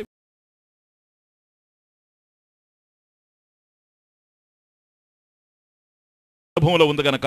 కానీ నీవు ఆత్మ అనేటువంటి జ్ఞానం నీకు లేదు. ఆ గురువు జ్ఞానం ఇస్తాడు. ఇచ్చిన తర్వాత అసంతృప్తి అనేది హృదయంలో పూర్ణంగా ఎగిరిపోతుంది. ఏది ఉండినా ఏది ఊడినా మన హృదయంలో ఉండేటువంటి ఆనందాన్ని ఎవరు భగ్నం చేయలేరు. అటువంటి మ్యాజిక్ జరిగిపోతుంది. అది ఋషి మ్యాజిక్. ఓకే, అయితే ఈ సాధన పంచకం ఏంటి? ఇప్పుడు నేను చెప్పిందంతా సాధన పంచకానికి సంబంధించిన విషయం కాదు. ప్లీజ్, ఇప్పుడు కనెక్షన్ ఇచ్చేసి వెళ్తాను. రేపు ఫస్ట్లో శ్లోక స్టార్ట్ చేస్తాను. Just listen. అలాంటప్పుడు స్వామీజీ గురువు జ్ఞానం ఇస్తే నాకు వచ్చేయాలి కదా. వచ్చేయాలి, రావడం లేదు. కొన్ని సంవత్సరాలు కూర్చొని గురువు దగ్గర విన్నా ఎక్కడ గొంగడి అక్కడే ఉంది. గురువు జ్ఞాని, జ్ఞానాన్ని అందిస్తూ ఉన్నాడు, కానీ శిష్యుల్లో ఏ విధమైన మార్పు రావడం లేదు. ఏంటి? అన్ని ఉపనిషత్తులు విన్నా కూడాను నేను చచ్చిపోతానేమో అంటున్నాడు. ఇదేం కావాలి? కాబట్టి శాస్త్రం విన్నా శ్రవణం కృతం శృతం మయా న గృహీతం ఇది జ్ఞానం. శాస్త్రం వినడం జరుగుతూ ఉంది, శాస్త్రం విన్నా కూడా జ్ఞానం కలగడం లేదు. ఇక్కడ క్వశ్చన్ పడతాం. ఉన్న వస్తువే గనక ఉన్న వస్తువుకు సంబంధించిన జ్ఞానం ఉంది. గురువు జ్ఞానం ఇస్తే డైరెక్ట్ కరెక్ట్గా అర్థమైపోవాలి అంతే. క్షణం ప్రబోధ సమయే at the time of teaching. గురువు బోధించేటప్పుడే జ్ఞానం కలగాలి. అర్జునుడికి ఏదైనా జ్ఞానం కలిగిందంటే 1 గంట 25 నిమిషాల్లో కలిగింది భగవద్గీత. అంతకుముందు ఏడుస్తూ కూర్చున్నాడు. గాంధీవం స్రంసతే హస్తాత్, నా చేతిలో గాంధీవం కూడా పట్టుకోలేకపోతున్నాను అన్నాడు అర్జునుడు. కృష్ణుడు భగవద్గీత చెప్పిన తర్వాత నాకు నష్టో మోహ స్మృతిర్లబ్ధ అన్నాడు. నాకు స్మృతి జ్ఞానం కలిగింది, నా మోహం అంతా పోయింది. కరిష్యే వచనంతవా, ఇదిగో నేను పట్టుకుంటున్నాను గాంధీవాన్ని, నువ్వేం చెప్తే చేస్తానన్నాడు. ఇదంతా ఎంత టైంలో పట్టిందో తెలుసా? 1 గంట 25 నిమిషాలు పెట్టుంటారు. కాబట్టి జ్ఞానం ఇచ్చిన తర్వాత అది కలగడానికి ఎంతో టైం అవసరం లేదు సార్. చీకట్లో ఉన్నాం, వస్తువు ఉంది కనపడడం లేదు, వాచ్ ఉంది కరెంట్ ఆఫ్ అయింది, పవర్ కట్, వాచ్ ఎక్కడుందో మనకు తెలియడం లేదు. అర్థమవుతుంది? ఇప్పుడు వస్తువు లేనిదే ఉన్నదా? చీకట్లో ఉండే వస్తువు లేనిది కాదు, ఉన్నట్లు తెలియనిది. అది ఉన్నట్లుగా మనకు తెలియదు, అంతేగాని ఆ వస్తువు లేనిది కాదు. కనుక వస్తువు ఉంది కానీ చీకట్లో ఉంది కనుక తెలియడం లేదు. ఆత్మ ఉంది కానీ అజ్ఞానం అనే చీకటి ఉండడం వల్ల తెలియడం లేదు. ఓకే, ఒక్కసారి లైట్ వేసాడు అనుకోండి, ఎవడైనా వచ్చి బయట నుంచి ఒక టార్చ్ లైట్ వేసాడు అనుకోండి, కనపడిపోతుంది. స్వామి ఏమి 3 గంటల నుంచి చీకటి ఉన్నది దేనికయ్యా? కరెంటు లేదు కనుక స్వామి. 3 గంటల నుంచి చీకటి ఉన్నప్పుడు ఆయన లైటు కనీసం 2 గంటలన్నా వేస్తే కదా వస్తువు కనపడుతుంది. వీడిని మెంటల్ హాస్పిటల్ పట్టుకోవాలి, అంతేనా? ఇంకేమన్నా? 3 గంటల నుంచి చీకటి ఉండినా లైట్ వేయగానే వస్తువు కనపడడానికి టైం లేదు సార్. అనేక జన్మల్లో అజ్ఞానం ఉండినా సరైనటువంటి గురువు గనక ఎంటర్ అయ్యాడు అంటే వెలుగు రాగానే వస్తువు కనిపించినట్టుగా జ్ఞానం రాగానే ఆత్మ సాక్షాత్కారం అయిపోవాలి మనిషికి. అది జ్ఞానం అంటే. ఇలా ఇవ్వగలిగేటువంటి శక్తి ఇచ్చేటువంటి పద్ధతి బోధనా విధి మన దగ్గర ఉంది. అదే ఉపనిషత్తుల యొక్క వైభవం అంతా, అదే భగవద్గీత యొక్క వైభవం, అదే బ్రహ్మసూత్రాల యొక్క వైభవం. ప్రస్థాన త్రయం ఉండేది ఇందుకే. అప్పుడే అది ప్రమాణం అవుతుంది. శాస్త్రం ప్రమాకరణమితి ప్రమాణం. జ్ఞానాన్ని కలిగించగలిగినప్పుడే. జ్ఞానాన్ని కలిగించలేకుండా రోజు హరికథలాగా వింటూ ఉంటే దాని ఉపయోగమే లేదు. అయితే గురువు దగ్గర వినేశాం స్వామీజీ, జ్ఞానం కలగలేదు. ఓకే, గురువు జ్ఞానం ఇవ్వగానే కలగాలి. లైట్ వేయగానే చీకట్లో ఉన్న వస్తువు కనపడాలి. ఇప్పుడు లైట్ వచ్చింది కనుక. కానీ కరెంట్ వచ్చినా కూడా కనపడడం లేదు అంటే ఏదో ప్రతిబంధకం ఉంది, అబ్స్టకల్. అది సాధన పంచకం కనెక్షన్. ఏదో ప్రతిబంధకం ఉంది, రుకావట్ కేద హాయ్, ఏదో ఉంది నాయన, ఏదో ఉంది, ప్రతిబంధకం ఉంది, అబ్స్టకల్ ఉంది. ఏంటది? ఎక్కడుంది అది? శాస్త్రంలో ఉందా? శాస్త్రాన్ని అందించే గురువులో ఉందా? గురువు అందించే శాస్త్రాన్ని పుచ్చుకునే శిష్యుడిలో ఉందా? ఎక్కడో ఉంది ప్రతిబంధకం. శాస్త్రంలో ఉండేందుకు అవకాశమే లేదు. ఎందుకని? కొన్ని లక్షల మందిని ఉద్ధరించిన శాస్త్రం నిన్ను ఉద్ధరించకపోయే ప్రశ్నే లేదు. నీ గురువుని కూడా ఉద్ధరించింది కనుక. మరి గురువులో ఉందే? గురువులో గనక ఉంటే ఆయన గురువే గాడు, ఇక ఆయన వేరే ఆయన అవుతాడు. అర్థమైందే? గురువు అనేదానికి ఇప్పుడు రకరకాలు. పూర్వం కేవలం ఆత్మజ్ఞానాన్ని ఇచ్చేవాడు గురువు. ఇప్పుడు అట్లా కాదు. ఒక షాప్ దగ్గరికి వెళ్ళి ఒక బ్లేడీ గురువు అంటున్నారు. ఒక బ్లేడీ గురు, ఒక ప్యాకెట్ బ్లేడీ గురు, అట్లా అయిపోయింది ఇప్పుడు. ఏది గురువో, ఏది శిష్యుడో, ఏది లఘువో అర్థం కావడం. కనుక గురువు అంటే జ్ఞానాన్ని అందించగలిగేవాడే గురువు. ఓకే, కనుక ఆయన దగ్గర ప్రతిబంధకం ఉండడానికి అవకాశం లేదు. మరి ఆ గురువు ఊరికే ఏది పిచ్చి మాటలు మాట్లాడేవాడు కాకుండా సాంప్రదాయిక బోధ, ట్రెడిషనల్ టీచింగ్ తెలిసినవాడు అనుకోండి, చక్కగా అందించేస్తాడు. శాస్త్రం ఉంది, శాస్త్రాన్ని అందించేటువంటి గురువు ఉన్నాడు, ఆయన అందిస్తున్నాడు. కానీ వీడికి అందడం లేదు. కాబట్టి శాస్త్రంలో దోషం లేదు, ప్రతిబంధకం లేదు. శాస్త్రం దగ్గర అందించే గురువు దగ్గర కూడా ప్రతిబంధకం లేదు. అందుకునే శిష్యుల్లో ప్రతిబంధకం ఉంది. This is the problem. అందువల్ల ఈ దోషాలని 3 రకాలుగా శాస్త్రం వివరించింది. ఒక్కటి చెప్పి మానేస్తాను. ఆవరణ దోషం, మల దోషం, విక్షేప దోషం. సింపుల్ పదాలు మీకు అర్థమవుతాయి. ఆవరణ అంటే కవర్ చేసిందని అర్థం. కనుక నేనే ఆత్మ అయినా కూడా నాకు తెలియడం లేదంటే అజ్ఞానం కవర్ చేసింది దాన్ని. ఇది ఆవరణ. అజ్ఞానే నావృతం జ్ఞానం తేన ముహ్యంతి జంతవః. భగవద్గీత. అజ్ఞానం చేత జ్ఞానం కప్పబడి ఉంది. అందువల్ల మనం మోహానికి గురయ్యి నేను దేహము, నేను మది, నేను ఇది దేహం చచ్చిపోద్ది, నేను ఇలా అని బాధపడుతూ ఉన్నా. కాబట్టి దీనికి అజ్ఞానం అనేటువంటిది ఆవరణ. ఆ అజ్ఞానం ఎట్లా తొలగాలి? గురువు జ్ఞానం ఇస్తాడు, తొలుగుతుంది. ఇది చాలా ఇంపార్టెంట్, బాగా అర్థం చేసుకోండి. ఇక్కడ చాలా కన్ఫ్యూజన్ ఉంది. బోధించే వాళ్ళ దగ్గర ఉంది, పుస్తకాల్లో ఉంది, అంతా ఉంది. ఆవరణ మొదటి దోషం. ఎందుకని? ఉన్నది తెలియడం లేదు, ఆవరణ ఉంది. ఒక మణి అక్కడుంది, దాని మీద కుండ బోర్లించాము, లోపల మణి ప్రకాశిస్తూ ఉంది, కానీ కుండను బోర్లించడం వల్ల మణి ఉన్నట్లుగా తెలియడం లేదు. ఈ ఆవరణ భంగం జరగాలి. కుండను కనుక కొట్టేస్తే, బద్దలు చేస్తే లోపల మణి స్వప్రకాశం తనంతట తాను ప్రకాశిస్తుంది. ఇది ఆవరణ భంగం. ఈ ఆవరణ భంగం జరగాలి అంటే అజ్ఞానం అనేటువంటి దూరం కావాలి. అజ్ఞానం ఎలా దూరం అవుతుంది? జ్ఞానం వల్లనే కావాలి. గురువు జ్ఞానం ఇస్తాడు, అజ్ఞానం పోతుంది. మన ప్రాబ్లం అది కాదు, ఆయన ఇస్తున్నాడు, పోవడం లేదు. ఆ తరువాత ఏంటో తెలుసా? మలదోషం. మలదోషం అంటే మన చిత్తం, మన మనస్సులో అశుద్ధం ఉంది. అశుద్ధం అంటే ఏంటి స్వామి? ఎన్నెన్నో చెప్తారు. అశుద్ధం అంటే ఏదో కాదు, రాగము, ద్వేషం, ఈ రెండే అశుద్ధం. నాకు అది కావాలి, ఇది వద్దు. అది ఉంటే నాకు సుఖం, ఇది పోతే నాకు సుఖం. ఆయన ఉంటే నాకు సుఖం, ఈయన పోతే నాకు సుఖం. ఇది తమాషా. ఆయన ఉన్నా ఈయన పోయినా వచ్చేది ఏమీ లేదు. నువ్వు కోరేది నిత్య సుఖం. ఇవన్నీ అనిత్యమైన విషయాలు. వీటికి సంబంధించిన అవగాహన నీకు లేకపోవడం వల్ల ఇది లోపల చేరిపోయింది. ఇది మలదోషం, ఇంప్యూరిటీ. ఇది పోవాలి. ఒకటి మలదోషం ఉంది గనక, రాగద్వేషాలు ఉన్నాయి గనక, ఇటువంటి వాడు గనక ధ్యానానికి కూర్చున్నాడు అనుకోండి, వాడు వచ్చి చెప్తుంటాడు, స్వామీజీ నా మనసు నిలవడం లేదు, ఏం చేయమంటారు? పో నువ్వు కూడా దాన్ని కూడా ఏం చేయమంటావు? కొందరు చెప్తుంటారు, నాయన చేస్తూ ఉండే నాయన, అది నిలుస్తుంది నాయన, అభ్యాసన ఎంత చేసినా నిలవదు సార్. ఎందుకని? నిలవని దాన్నే మనసు అంటారు. Distilled doses of wisdom. జ్ఞానాలు ఇవన్నీ జ్ఞాన విషయాలు. నిలవని దాన్నే మనసు అంటారు. మనసు ఎట్టబోతే నీకేం వచ్చింది? అసలు ఎందుకు పోతా ఉంది? అది రాగద్వేషాలు ఉన్నంత వరకు మనసు పోతుంది, దాన్ని ఆపలేవు నువ్వు. పిల్లవాడి మీద ప్రేమ ఉంది, నేను వచ్చి పిల్లాడిని ప్రేమించకండి, పిల్లవాడిని ప్రేమించకండి, వాళ్ళంటే నోరు మూసుకుని పోవా, నువ్వు భగవద్గీత చెప్పుకోబా. ఎందుకు? నీ పిల్లలు లేరు కనుక నీకు అర్థం కాదు. అర్థమవుతుంది? ఒక రాగం ఉండేటప్పుడు మనసు పరిగెత్తుంది, ఒక ద్వేషం ఉండేటప్పుడు మనసు పరిగెత్తుంది. రాగద్వేషాలని సమరసం చేయాలి. అది ఎట్లాగో కూడా మనం ఈవినింగ్ క్లాసెస్లో చూస్తాం కర్మయోగం వచ్చినప్పుడు. అందువల్ల చిత్త శుద్ధి జరుగుతుంది. ఇప్పుడు చిత్తంలో అశుద్ధం ఉంది, ఇది మలదోషం. ఇది పోవాలంటే కర్మల్లోనే పోవాలి. కర్మల వల్ల కలిగిందే గనక కర్మని శుద్ధి చేసుకునేటువంటి ప్రక్రియ కర్మయోగం. అది నేను చెబుతాను. దానివల్ల ఈ మలదోషం పోద్ది. అప్పుడు విక్షేప దోషం. విక్షేప దోషం అంటే మనసు చెలిస్తూ ఉండడం. ఇలా చెలించేటువంటి మనసుకి జ్ఞానం ఎట్లా ఇవ్వగలడు గురువు? చెప్పండి. ఉన్నవాడి నుంచి లేనివాడికి జ్ఞానం అందాలి. ఓకే, సరేనా? ఈ గ్లాసులో నీళ్లు తీసుకుని దాంట్లో పోస్తున్నాం అనుకోండి, తమాషా చూడండి, ఇది కదులుతూ ఉంటే పోయగలడా? నాకున్నది చిన్నప్పుడు ప్రాబ్లం. ఫస్ట్ ఫార్మ్ చిన్నవాడిని, చెడ్డి, స్కూల్కి పోతూ ఉంటే మొట్టమొదట స్కూల్లో చేర్చారు అడ్మిషను. అంతవరకు ఏదో వీధి బళ్ళు చదువుకుంటున్నాం.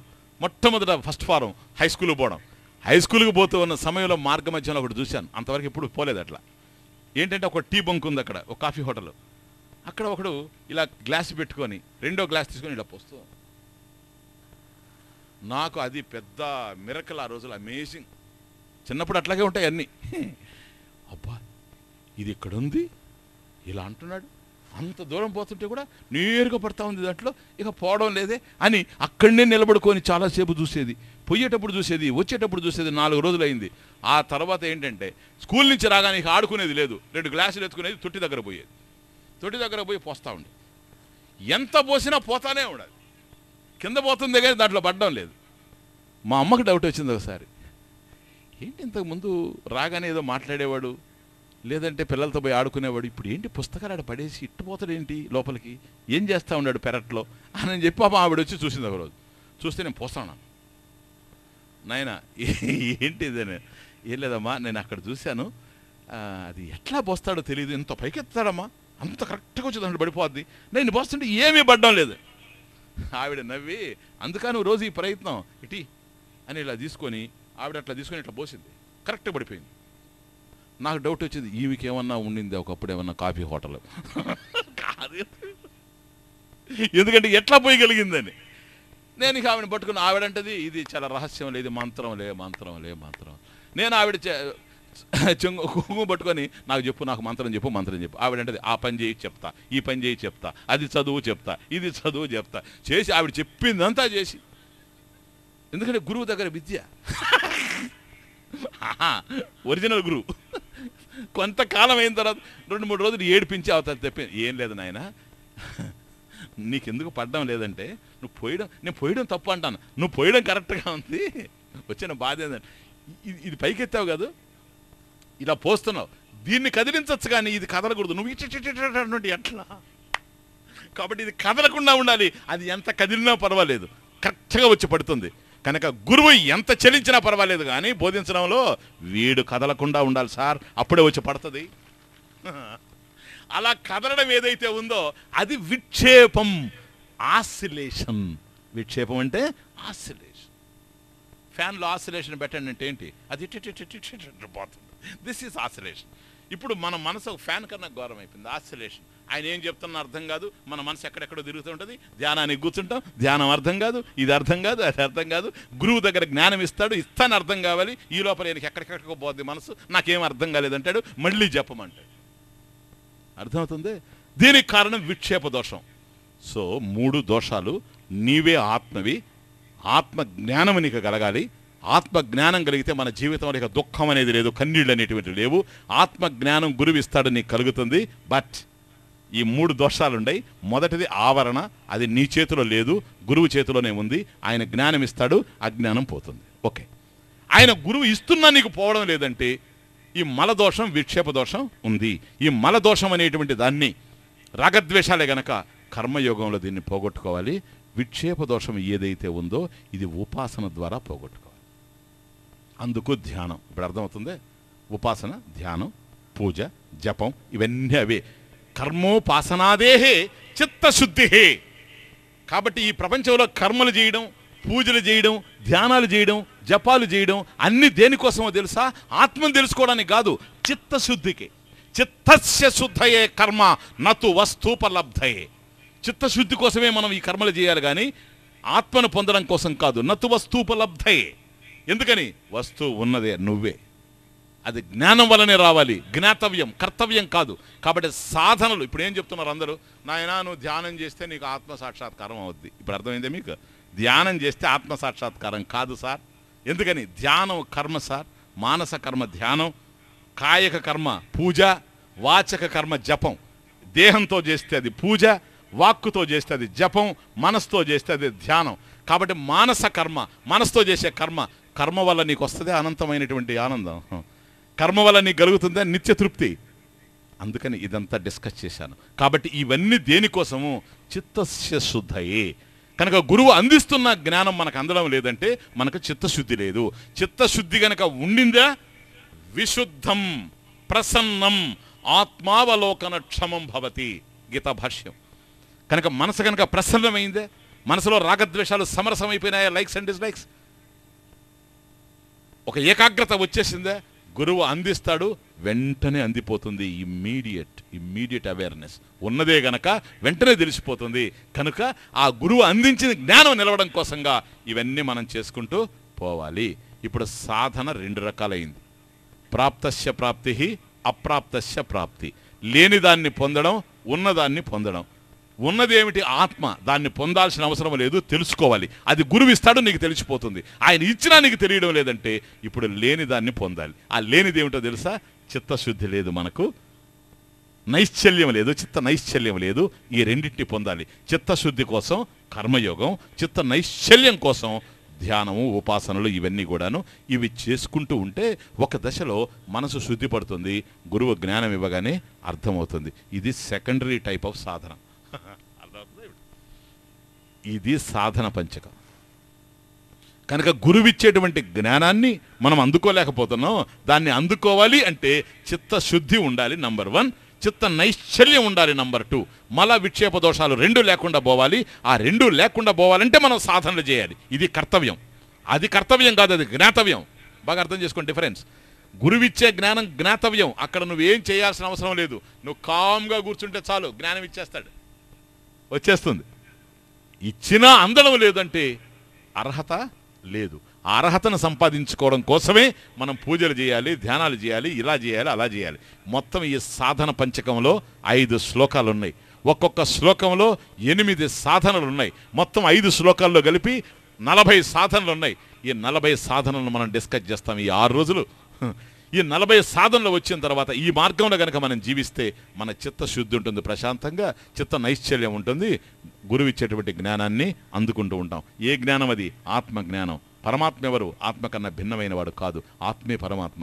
ఈ విషయం అంతా ఈవినింగ్ సబ్జెక్ట్ కూడా మనకు అర్థమవుతూ ఉంటుంది. కనుక ఈవినింగ్ భగవంతుడు భక్తి అనేది ఒకవేళ భక్తి వైపు మనం చూస్తూ ఉండినా, ఉదయం జ్ఞానానికి కావలసినటువంటి సాధనలు తయారు చేసుకుంటూ ఉండినా, దీనికి దానికి ఎక్కడ మీకు కాంట్రవర్సీ అనేది ఉండదు, దీనికి దానికి వైరుధ్యం అనేటువంటిది ఉండదు. ఎందుకని? అంతా ఒక్కటే. ఏ అలను పట్టుకొని చూసినా H2O. ఎందుకని? అంత జలమే గనక. ఎక్కడ బట్టి చూసినా జ్ఞానమే కానీ రెండవది కాదు గనక సాయంత్రం భగవంతుడు భక్తి అని జీవితాన్ని చూసుకుంటూ వస్తాము. అట్లాగే భగవంతుడు మన జీవితంలో ఏమిటి అనేటువంటిది నిన్న చూచాం. భగవంతుడే ఈ నిత్యతృప్తి, ఇదే ఆత్మ, అదే పరమాత్మ. రెండు అయ్యేందుకు అవకాశం లేదు కనుక అది మన హృదయంలోనే ఉంది అని తెలుసుకున్నాం. ఈరోజు ఆ భగవంతుడితో మనకుండే కనెక్షన్ ఏంటో, రిలేషన్షిప్ ఏమిటో ఈవినింగ్ అర్థం చేసుకుంటాం.